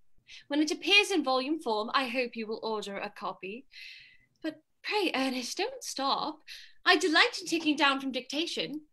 I have reached absolute perfection. You can go on. I'm quite ready for more. Ahem. Ahem. Oh, don't cough, Ernest. When one is dictating, one should speak fluently and not cough. Besides, I don't know how to spell a cough. Cecily, ever since I first looked upon your wonderful and incomparable beauty, I have dared to love you wildly, passionately, devotedly, hopelessly. I don't think you should love me wildly, passionately, devotedly, hopelessly. Hopelessly doesn't seem to make much sense, does it? Cecily! The dog cart is waiting, sir. Tell it to come round next week at the same hour. Yes, sir. Uncle Jack would be very much annoyed if he knew you were staying on till next week at the same hour. No, I don't care about Jack. I don't care for anybody in the whole world but you. I love you, Cecily. Will you marry me, won't you? Oh, you silly boy, of course. Why, we have been engaged for the last 3 months. The last 3 months? Yes, it will be exactly 3 months on Thursday. But how did we become engaged? Well, ever since dear Uncle Jack first confessed to us that he had a younger brother who was very wicked and bad, and you, of course, have formed the chief topic of conversation between myself and Miss Prism. And of course, a man who is much talked about is always very attractive. One feels there must be something in him after all. I dare say it was foolish of me, but I fell in love with you, Ernest. Darling, when was the engagement actually settled? On the 14th of February last. Worn out by your entire ignorance of my existence, I determined to end the matter one way or the other. And after a long struggle with myself, I accepted you under this dear old tree here. The next day, I bought this little ring in your name, and this is the little bangle with the true lover's knot I promised you to always wear. Did I give you this? It's very pretty, isn't it? Yes, you've wonderfully good taste, Ernest. It's the excuse I've always given for your leading such a bad life. And this is the box in which I keep all your dear letters. Kneels at table, opens box, and produces letters tied up with blue ribbon. My letters? But my own sweet Cecily, I have never written you any letters. You need hardly remind me of that, Ernest. I remember only too well I was forced to write your letters for you. I wrote always 3 times a week, and sometimes oftener. Oh, do let me read them, Cecily. Oh, I couldn't possibly. They would make you far too conceited. The three you wrote to me after I had broken off the engagement are so beautiful and so badly spelled that even now I can hardly read them without crying a little. But was our engagement ever broken off? Of course it was. On the 22nd of last March. You can see the entry if you like. Today I broke off my engagement with Ernest. I feel it is better to do so. The weather still continues charming. But why on earth did you break it off? What had I done? I had done nothing at all. Cecily, I am very much hurt indeed to hear you broke it off, particularly when the weather was so charming. It would hardly have been a really serious engagement if it hadn't been broken off at least once. But I forgave you before the week was out. What a perfect angel you are, Cecily. You dear romantic boy. I hope your hair curls naturally, does it? Yes, darling, with a little help from others. I am so glad. You'll never break off our engagement again, Cecily. I don't think I could break it off now that I have actually met you. Besides, of course, there is the question of your name. Yes, of course. You must not laugh at me, darling, but it had always been a girlish dream of mine to love someone whose name was Earnest. There is something in that name that it seems to inspire absolute confidence. I pity any poor married woman whose husband is not called Ernest. But, my dear child, do you mean to say that you could not love me if I had some other name? But what name? Oh, any name you like. Algernon, for instance. But I don't like the name of Algernon. Well, my own dear, sweet, loving little darling, I really can't see why you should object to the name of Algernon. It is not at all a bad name, and in fact, it is rather an aristocratic name. Half of the chaps who get into the bankruptcy court are called Algernon, but seriously, Cecily, if my name was Algie, couldn't you love me? I might respect you, Ernest. I might admire your character, but I fear that I should not be able to give you my undivided attention. Cecily, your rector here is, I suppose, thoroughly experienced in the practice of all the rites and ceremonials of the church. Oh, yes. Dr. Chasuble is a most learned man. He has never written a single book, so you can imagine how much he knows. I must see him at once on a most important christening. I mean, on most important business. Oh. I shan't be away for more than an hour. Considering that we have been engaged since February the 14th, and that I only met you today for the first time, I think it is rather hard that you should leave me for so long a period as half an hour. Couldn't you make it 20 minutes? I'll be back in no time. Kisses her and rushes down to the garden. What an impetuous boy he is. I like his hair so much. Well, I must enter his proposal into my diary. A Miss Fairfax has just called to see Mr. Worthing on very important business, Miss Fairfax states. Isn't Mr. Worthing in his library? Mr. Worthing went over in the direction of the rectory some time ago. Pray ask the lady to come out here. Mr. Worthing is sure to be back soon. And you can bring tea. Yes, miss. Miss Fairfax. I suppose one of the many good elderly women who are associated with Uncle Jack and some of his philanthropic work in London. I don't quite like women who are interested in philanthropic work. I think it is so forward of them. Miss Fairfax. Pray let me introduce myself to you. My name is Cecily Cardew. Oh, Cecily Cardew. What a very sweet name. Something tells me that we are going to be great friends. I like you already more than I can say. My first impressions of people are never wrong. How nice of you to like me after we've known each other for such a comparatively short time. Pray sit down. I may call you Cecily, may I not? With pleasure. You will always call me Gwendolen, won't you? If you wish. Then that is all quite settled, is it not? I hope so. Perhaps this might be a favourable opportunity for my mentioning who I am. My father is Lord Bracknell. You have never heard of Papa, I suppose. I don't think so. Outside the family circle, Papa, I am glad to say, is entirely unknown. I think that is quite as it should be. The home seems to be the proper sphere for the man, and certainly once a man begins to neglect his domestic duties, he becomes painfully effeminate. Does he not? And I don't like that. It makes men so very attractive. Cecily, Mama, whose views on education are remarkably strict, has brought me up to be extremely short-sighted. Is it part of her system? So, do you mind my looking at you through my glasses? Oh, not at all, Gwendolen. I am very fond of being looked at. After examining Cecily carefully through a lorgnette. You are here on a short visit, I suppose? Oh, no, I live here. Really? Oh, your mother, no doubt, or some female relative of advanced years resides here also? Oh, no, I have no mother, nor, in fact, any relations. Indeed. My dear guardian, with the assistance of Miss Prism, has the arduous task of looking after me. Your guardian? Yes, I am Mr. Worthing's ward. Oh, oh, it is strange never mentioned to me that he had a ward. How secretive of him. He grows more interesting hourly.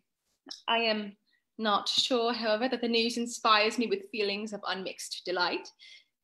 I am very fond of you, Cecily. I have liked you ever since I met you. But I am bound to state that now that I know that you are Mr. Worthing's ward, I cannot help expressing a wish you were, well, just a little older than you seem to be, and not quite so very alluring in appearance, in fact, if I may speak candidly. Oh, pray do. I think that whenever one has anything unpleasant to say, one should always be quite candid. Well, to speak with perfect candour, Cecily, I wish that you were fully 42 and more than usually plain for your age. Ernest has a strong, upright nature. He is the very soul of truth and honour.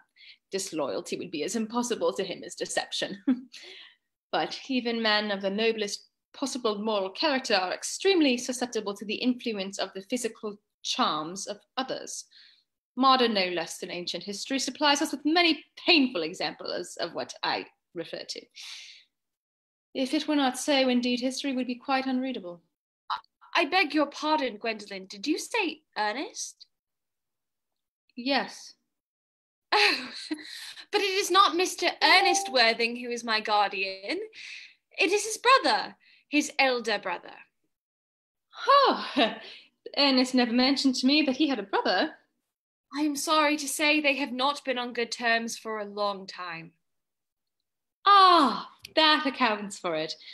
And now that I think of it, I have never heard any men mention his brother. The subject seems distasteful to most men. Cecily, you have lifted a load from my mind. I was growing almost anxious. It would have been terrible if any cloud had come across a friendship like ours, would it not? Of course, you are quite sure that it is not Mr. Ernest Worthing who is your guardian. Quite sure. In fact, I am going to be his. I beg your pardon? Dearest Gwendolen, there's no reason why I should make a secret of it to you. Our little county newspaper is sure to chronicle the fact next week. Mr. Ernest Worthing and I are engaged to be married. Oh, my darling Cecily, I think there has been some slight error. Mr. Ernest Worthing is engaged to me. The announcement will appear in the Morning Post on Saturday at the latest. I am afraid you must be under some misconception. Ernest proposed to me exactly 10 minutes ago. Well, it is certainly very curious, for he asked me to be his wife yesterday afternoon at 5:30. If you would care to verify the incident, pray do so. Produces diary of her own. I never travel without my diary. One should always have something sensational to read in the train. I am so sorry, dear Cecily, if it is any disappointment to you, but I am afraid I have the prior claim. It would distress me more than I can tell you, dear Gwendolen, if it caused you any mental or physical anguish. But I feel bound to point out that since Ernest proposed to you, he clearly has changed his mind. If the poor fellow has been entrapped into my foolish promise, I shall consider it my duty to rescue him at once, and with a firm hand. Whatever unfortunate entanglement my dear boy may have got into, I will never reproach him with it after we are married. Do you allude to me, Mrs. Cardew, as an entanglement? You are presumptuous. On an occasion of this kind, it becomes more than a moral duty to speak one's mind. It becomes a pleasure. You suggest, Miss Fairfax, that I entrapped Ernest into an engagement? How dare you?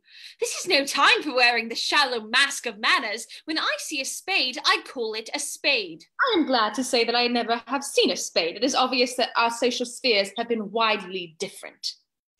Enter Merriman, followed by the footman. He carries a salver, tablecloth, and plate stand. Cecily is about to retort. The presence of the servants exercises a restraining influence under which both girls chafe.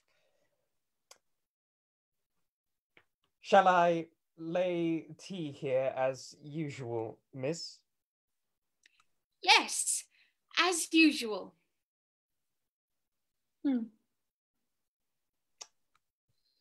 Merriman begins to clear the table and lay cloth. A long pause. Cecily and Gwendolen glare at each other. Are there many interesting walks in the vicinity, Miss Cardew? Oh, yes, a great many. From the top of one of the hills quite close, one can see 5 counties. 5 counties? I don't think I should like that. I hate crowds. I suppose that is why you live in town.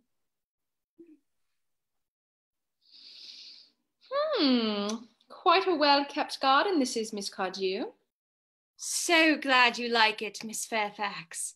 I had no idea there were any flowers in the country.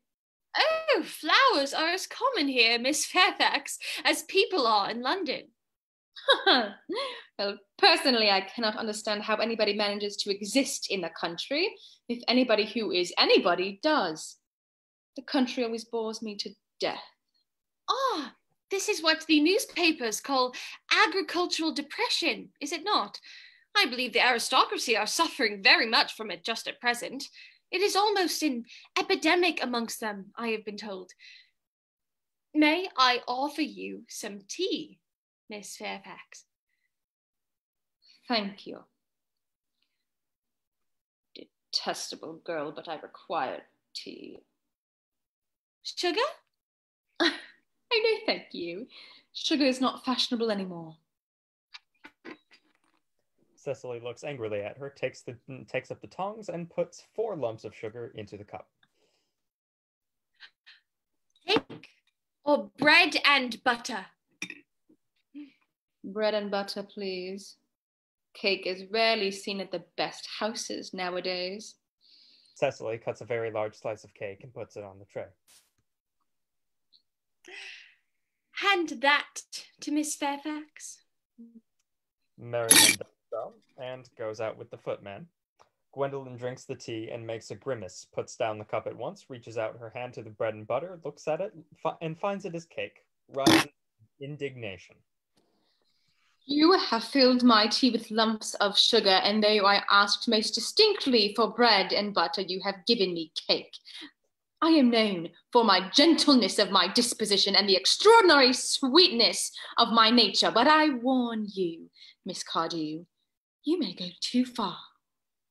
To save my poor, innocent, trusting boy from the machinations of any other girl, there are no lengths to which I would not go.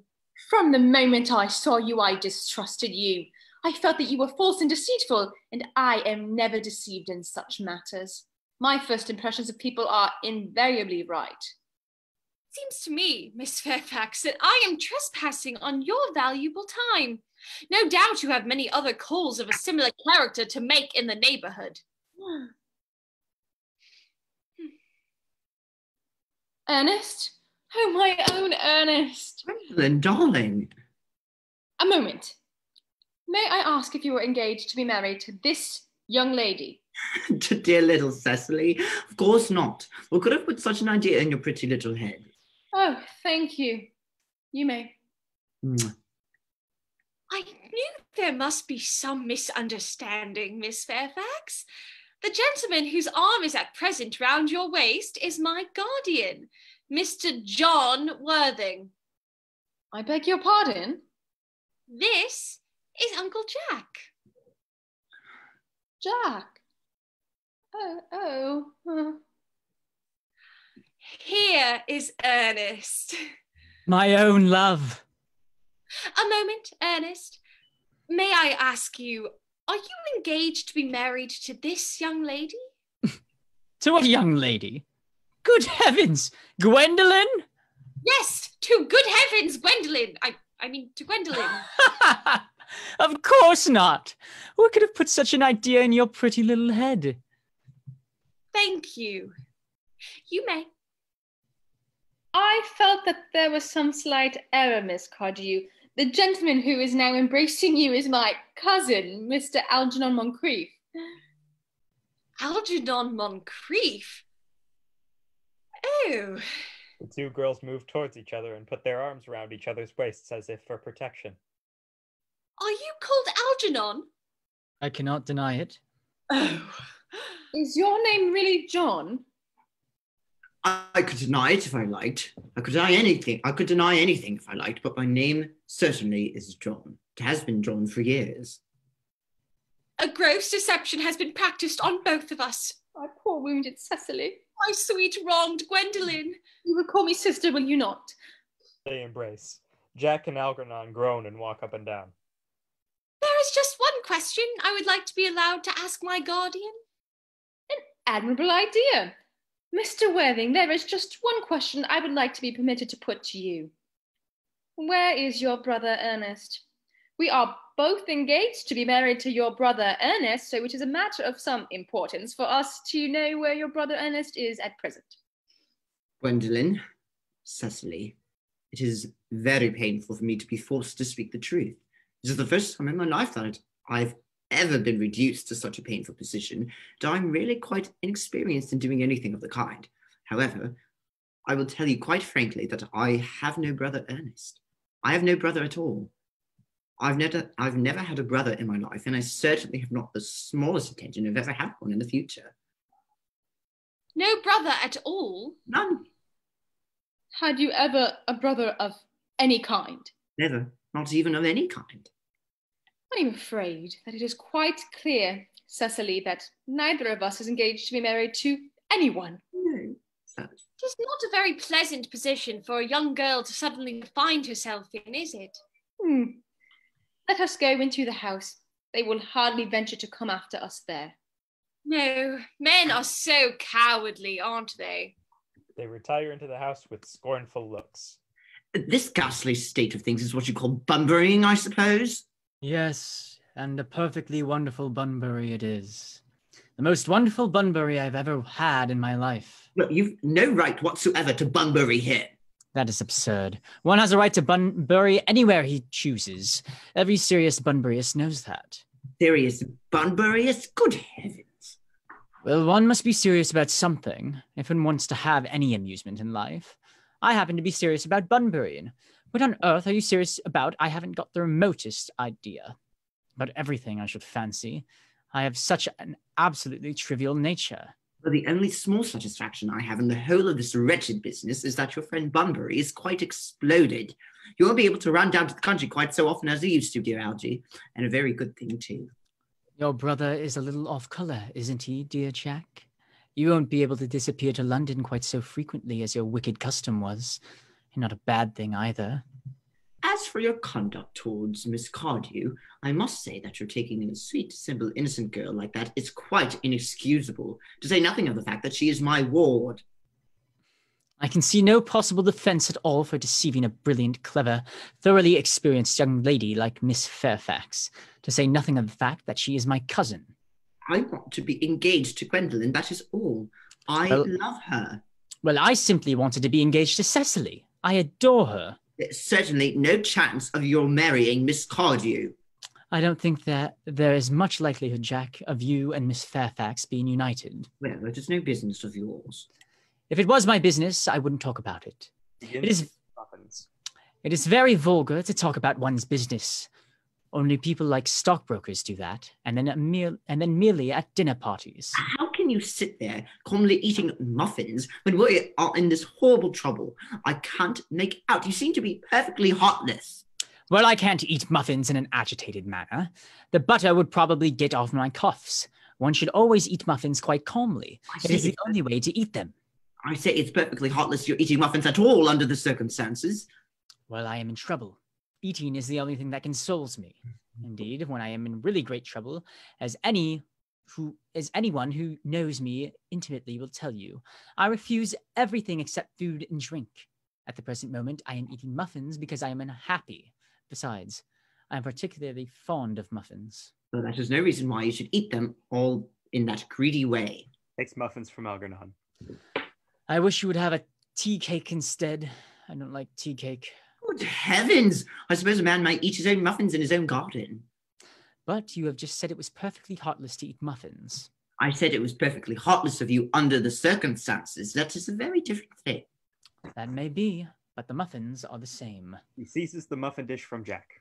Algie, I wish to goodness you would go.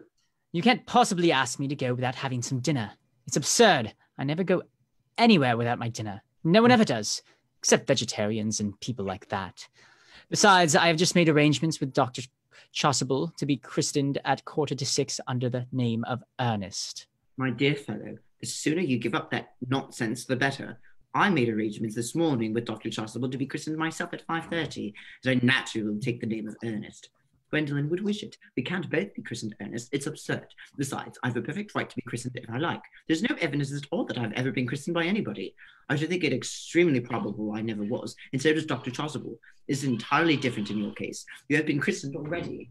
Yes, but I have not been christened for years. Yes, but you have been christened. That is the important thing. Quite so. So I know my constitution can stand it. If you're not quite sure about ever having been christened, I must say I think it rather dangerous you're venturing on it now. It might make you very unwell. You can hardly have forgotten that someone very closely connected with you was very nearly carried off this week in Paris by a severe chill. Yes, but you said yourself that a severe chill was not hereditary. It used to be. I know, but I dare say it is now. Science is always making wonderful improvements in things. Jack picking up the muffin dish. That is nonsense. You're always talking nonsense. Jack, you are at the muffins again. I wish you wouldn't. There are only 2 left. Takes them. I told you I was particularly fond of muffins. But I hate tea cake. Why on earth, then, do you allow tea cake to be served up for your guests? What ideas you have of hospitality. Algernon, I've already told you to go. I don't want you here. Why don't you go? I haven't quite finished my tea yet, and there is still 1 muffin left. Jack groans and sinks into a chair. Algernon still continues eating. Act drop. That was Act 2 of The Importance of Being Earnest by Oscar Wilde. If you have recently joined us, we are the BFA Baldwin Wallace BFA acting class of 2021, and this is Living Room Theater episode 5. We are this is a free broadcast, but we are accepting donations that go towards our senior showcase to allow that to happen next year. We are accepting those in our GoFundMe, which is in a link, which is presumably in the downward direction from my current face. Yes, that is always welcome, but your mere presence is loved by us. Thank you for being here. And this is our 5-minute second intermission.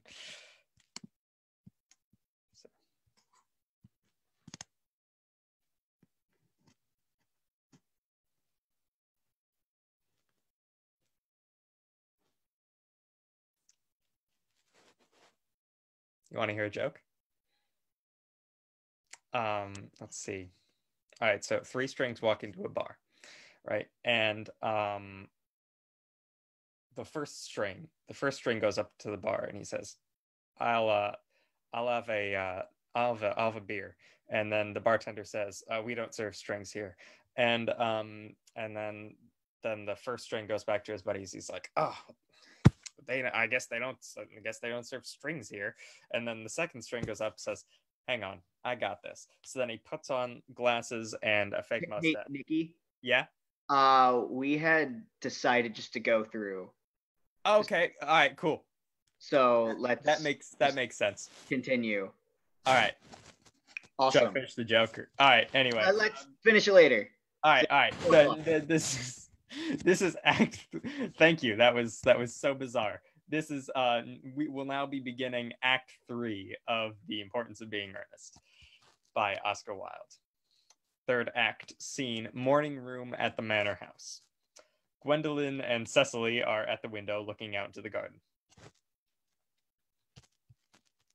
The fact that they did not follow us at once into the house as anyone else would have done seems to me to show that they have some sense left of shame. They have been eating muffins. That looks like repentance. They don't seem to notice us at all. Couldn't you cough? But I haven't got a cough. Like they're looking at us. What effrontery. We're approaching. That's very forward of them. Let us preserve a dignified silence. Certainly. It's the only thing to do now. That dignified silence seems to produce an unpleasant effect.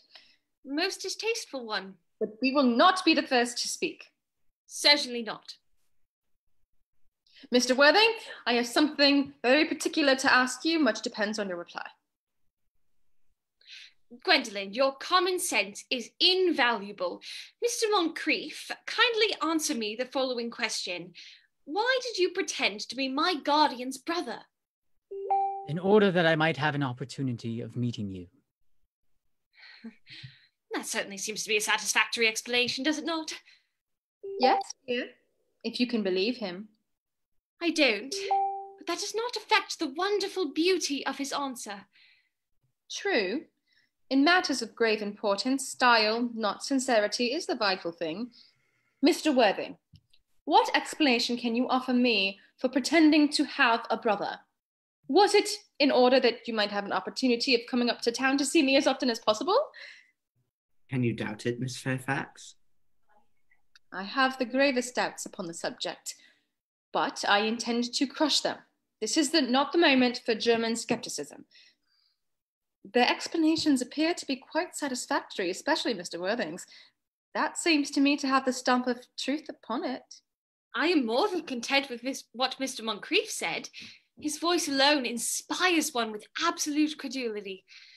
Then you think we should forgive them? Yes. I mean, no. True, I had forgotten. There are principles at stake that cannot surrender. Which of us should tell them? The task is not a pleasant one. Could we not both speak at the same time? An excellent idea. I nearly always speak at the same time as other people. Will you take the time for me? Certainly.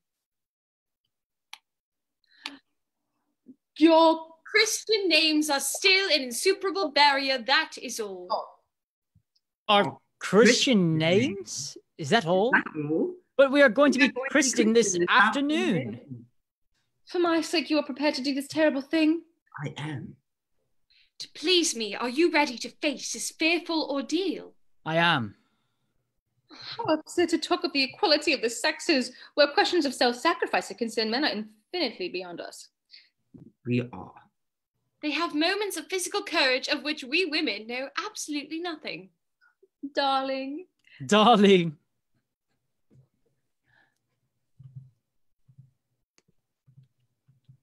Ahem.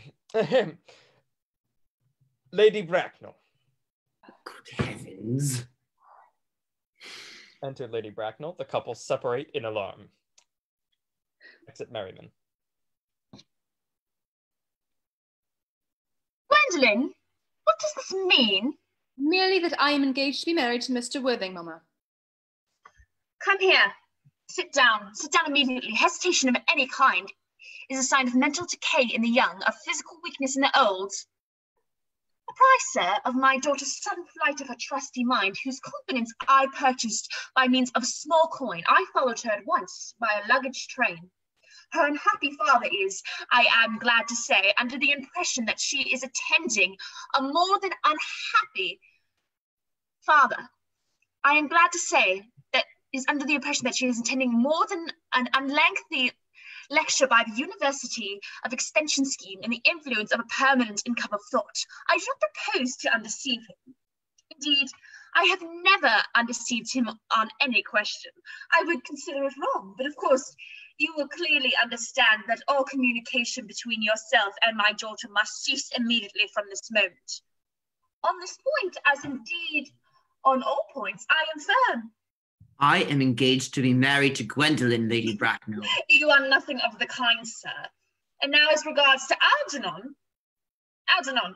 Yes, Aunt Augusta. May I ask if it is this house that your invalid friend Mr. Bunbury resides? No. Bunbury doesn't live here. Bunbury is somewhere else at present. In fact, Bunbury is dead. Dead? When did Mr. Bunbury die? His death must have been extremely sudden. Oh, I killed Bunbury this afternoon. I mean, poor Bunbury died this afternoon. What did he die of? Bunbury?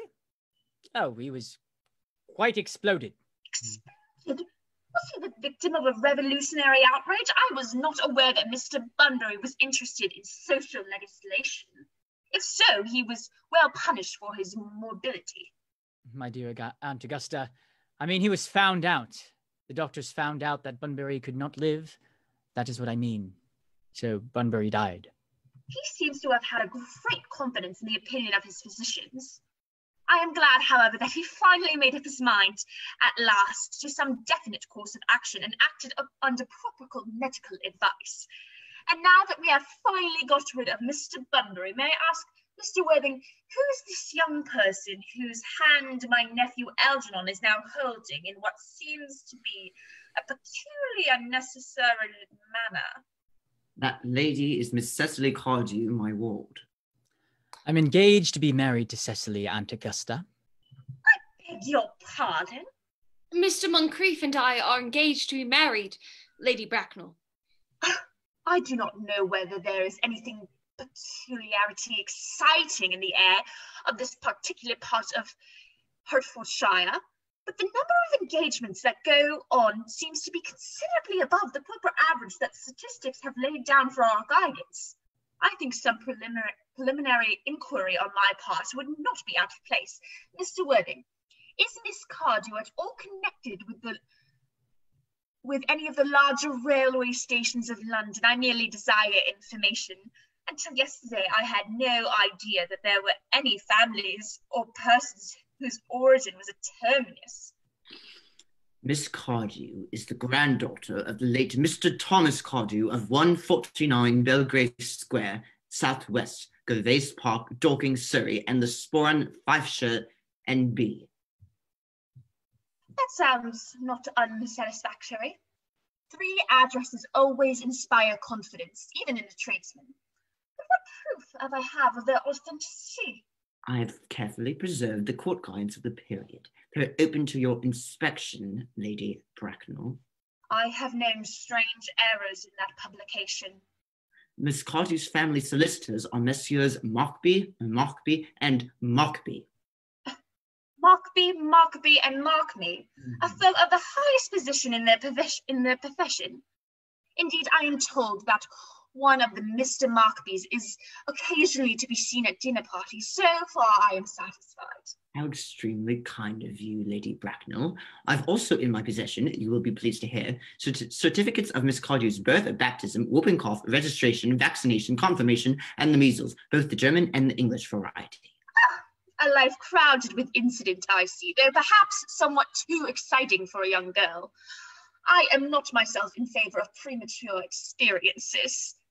Gwendolen, the time approaches for our departure. We have not a moment to lose.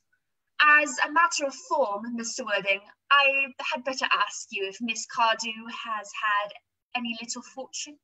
Oh, about £130,000 in the funds, that is all. Goodbye, Lady Bracknell. So pleased to have seen you. A moment, Mr. Worthing. £130,000. And in the funds, Miss Cardew seems to be the most attractive young lady now that I look at her. Few girls of the present day have really any solid qualities, any of that qualities that last and improve with time. We live, I regret to say, in an age of surfaces. Come here, dear child. Pretty child, your dress is sadly simple, and your hair seems almost as nature might have been left it. But we can soon alter that. I thoroughly experienced French maid produces a really marvellous result in a very brief space of time. I remember recommending one to a young Lady Lansing, and after 3 months, her own husband did not know her. And after 6 months, nobody knew her. Kindly turn around, sweet child. No, the side view is what I want. Yes, quite as I expected. There are distinct social possibilities in your profile. The 2 weak points in our age are its want of principle and want of profile. The chin is a little higher, dear. Style largely depends on the way the chin is worn. They are worn very high. Just as present. Algernon? Yes, Aunt Augusta. There are distinct social possibilities in Miss Cardew's profile. Cecily is the sweetest, dearest, prettiest girl in the whole world, and I don't care 2 pence about social possibilities. And never speak disrespectfully of society, Algernon. Only people who can't get into it do that. Dear child, of course, you know that Algernon has nothing but his debts to depend upon. But I do not approve of mercenary marriages. When I married Lord Bracknell, I had no fortune of any kind, but I never dreamed for a moment of allowing that to stand in my way. Well, I suppose I give my consent. Thank you, Aunt Augusta. Cecily, you may kiss me. Thank you, Lady Bracknell. You may also address me as Aunt Augusta for the future. Thank you, Aunt Augusta. The marriage, I think, had better take place quite soon. Thank you, Aunt Augusta. Thank you, Aunt Augusta. To speak frankly, I am not in the favour of long engagements. They give people the opportunity of finding out each other's character before marriage, which I think is never advisable. I beg your pardon for interrupting you, Lady Bracknell, but this engagement is quite out of the question. I am Miss Cardew's guardian, and she cannot marry without my consent until she comes of age. That consent I absolutely decline to give. Upon what grounds, may I ask? Algernon is an extremely, I may almost say, an ostentatiously eligible young man. He has nothing, but he looks everything. What can one more desire? It pains me very much to have to speak frankly to you, Lady Bracknell, about your nephew, but the fact is that I do not approve of his moral character. I suspect him of being untruthful. Untruthful? My nephew Algernon? Impossible! He is an Oxonian. I fear there can be no possible doubt about the matter. This afternoon, during my temporary absence in London on an important question of romance, he obtained admission to my house by means of the false pretense of being my brother. Under an assumed name, he drank, I've just been informed by my butler, an entire pint bottle of my Perrier Jouet, Brut 89, wine I was specially reserving for myself. Continuing his disgraceful deception, he succeeded in the course of the afternoon in alienating the affection of my only ward. He subsequently stayed to tea and devoured every single muffin. And what makes his conduct all the more heartless is that he was perfectly well aware from the first that I have no brother, that I never had a brother, that I don't intend to have a brother, not even of any kind. I distinctly told him myself yesterday afternoon. Mr. Worthing, after careful consideration, I have decided entirely to overlook my nephew's conduct to you. That is very generous of you, Lady Bracknell. My own decision, however, is unalterable. I decline to give my consent. Come here, sweet child. How old are you, dear? Well, I am really only 18, but I always admit to 20 when I go to evening parties. You are perfectly right in making some slight alteration. Indeed, no woman should ever be quite accurate about her age. It looks so calculating. 18, but admitting to be 20 at evening parties. Well, it will not be very long before you are of age and free from the restraints of your tutelage. So I don't think your guardian's consent is, after all, a matter of any importance. Pray excuse me, Lady Bracknell, for interrupting you again, but it is only fair to tell you that according to the terms of her grandfather's will, Miss Cardew does not come legally of age till she is 35. That does not seem to me to be a grave objection. 35 is a very attractive age. London society is full of women of the very highest birth who have, of their own free choice, remained 35 for years. Lady Doubleton is an instance in point. To my own knowledge, she has been 35 ever since she arrived at the age of 40, which was many years ago now. I see no reason why our dear Cecily should not be even still more attractive at the age you mentioned that she is present. There will be a large accumulation of property. Algie, could you wait for me until I was 35? Of course I could, Cecily. You know I could. Yes, I felt it instinctively, but I couldn't wait all that time. I hate waiting even 5 minutes for anybody. It always makes me rather cross. I'm not punctual myself, I know, but I do like punctuality in others, and waiting, even to be married, is quite out of the question. And what is to be done, Cecily? I don't know, Mr. Moncrieff. My dear Mr. Worthing, as Miss Cardew states positively that she cannot wait until she is 35, a remark which I am bound to say seems to me to be somewhat of an impatient nature, I would beg of you to reconsider your decision. But, my dear Lady Bracknell, the matter is entirely in your own hands. The moment you consent to my marriage with Gwendolen, I will most gladly allow your nephew to form an alliance with my ward. You must be quite aware that what you propose is out of the question. Then a passionate celibacy is all that any of us can look forward to. This is not the destiny I propose for Gwendolen. Algernon, of course, can choose for himself. Come, dear. We have already missed 5, if not 6 trains. To miss any more might expose us to comment on the platform. Everything's ready for the christening! The christening, sir? Is not that somewhat premature? Both these gentlemen have expressed a desire for immediate baptism. At their age? The idea is grotesque and irreligious. Algernon, I forbid you to be baptized. I will not hear of such excess. Lord Bracknell would be highly displeased if he learned that this was the way you wasted your time and money. Am I to understand, then, that there are to be no christenings at all this afternoon? I don't think that, as things are now, it would be of much practical value to either of us, Dr. Chasuble. I am grieved to hear such sentiments from you, Mr. Worthington. They say the Anabaptist views that I have completely refuted in 4 of my unpublished sermons.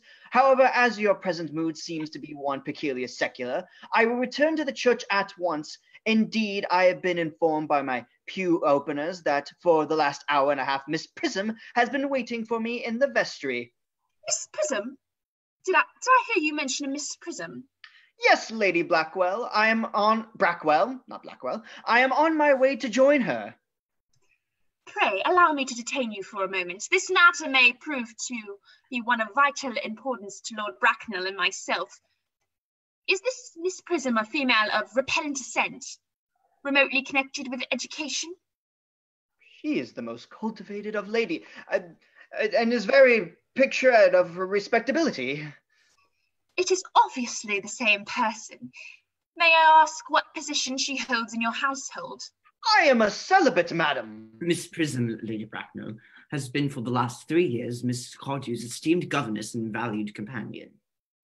In spite of what I hear of her, I must see her at once. Let her be sent for. She approaches. She is nigh.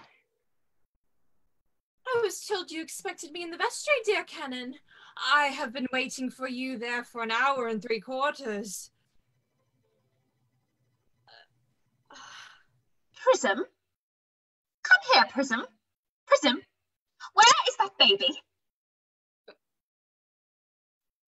28 years ago, Prism, you left Lord Bracknell's house, number 104, Upper Governor Street, in charge of a perambulator that contained a baby of the male sex. You never returned. A few weeks later, though, the elaborate investigations of the Metropolitan Police, the perambulator was discovered at midnight, standing by itself at the corner of Bayswater. It contained the manuscript of a 3-volume novel of more than unusually revolting sentimentality.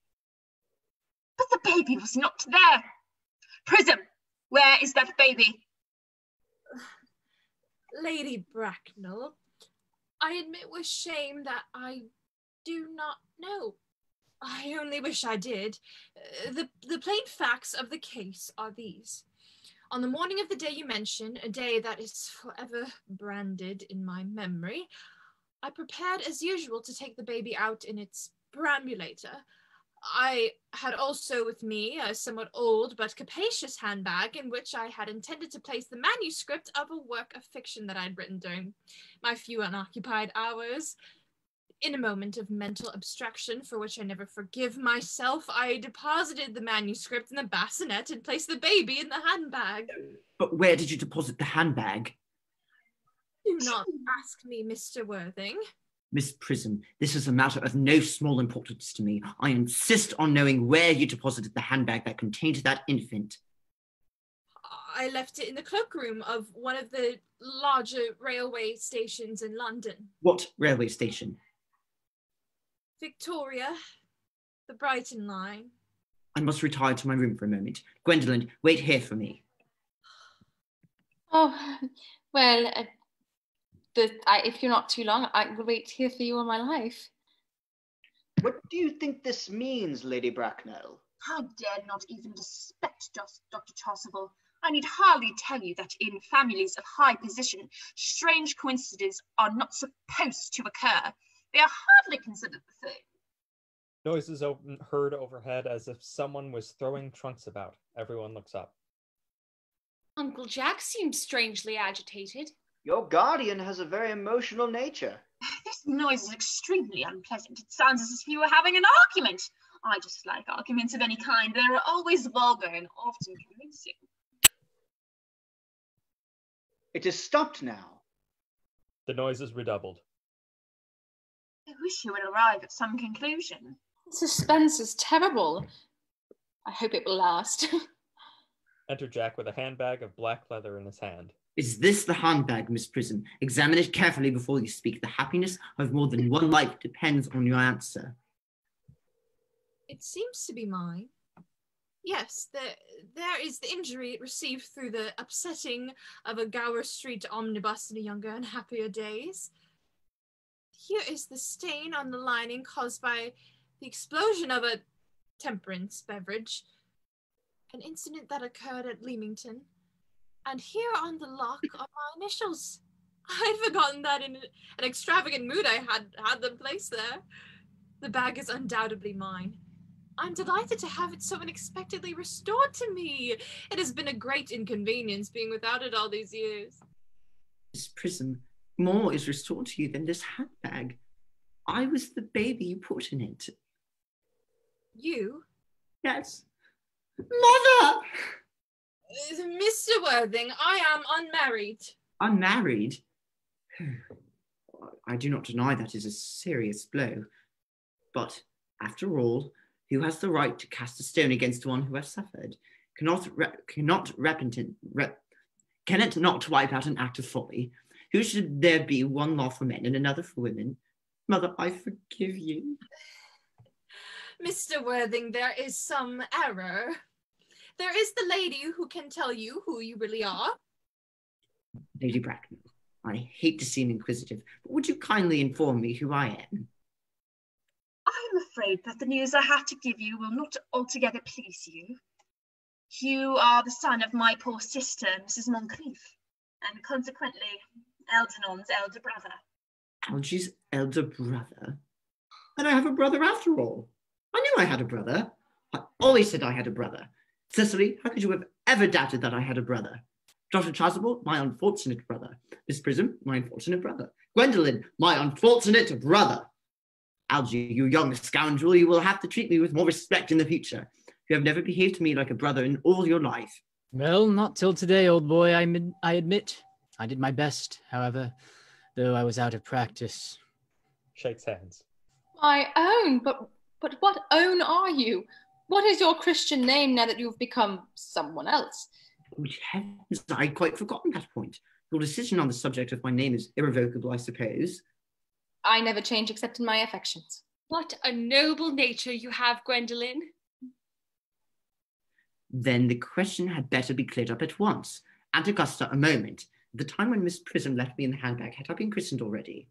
Every luxury that money can buy, including christening, had been lavished on you by your fond and doting parents. Then I was christened. That is settled. Now, what name was I given? Let me know the worst.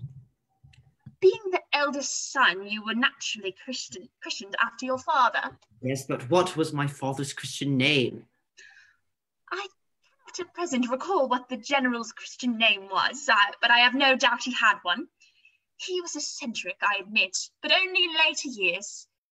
And that was a result of the Indian climate and marriage and indigestion and other things of that kind. Algy, can't you recollect what our father's Christian name? My dear boy, we were never even on speaking terms. He died before I was a year old. His name would appear in the army lists of the period, I suppose, Aunt Augusta. The general was essentially a man of peace, except in his domestic life, but I have no doubt his name would appear in any military directory. The army list of the last 40 years are here. These delightful records should have been my constant study.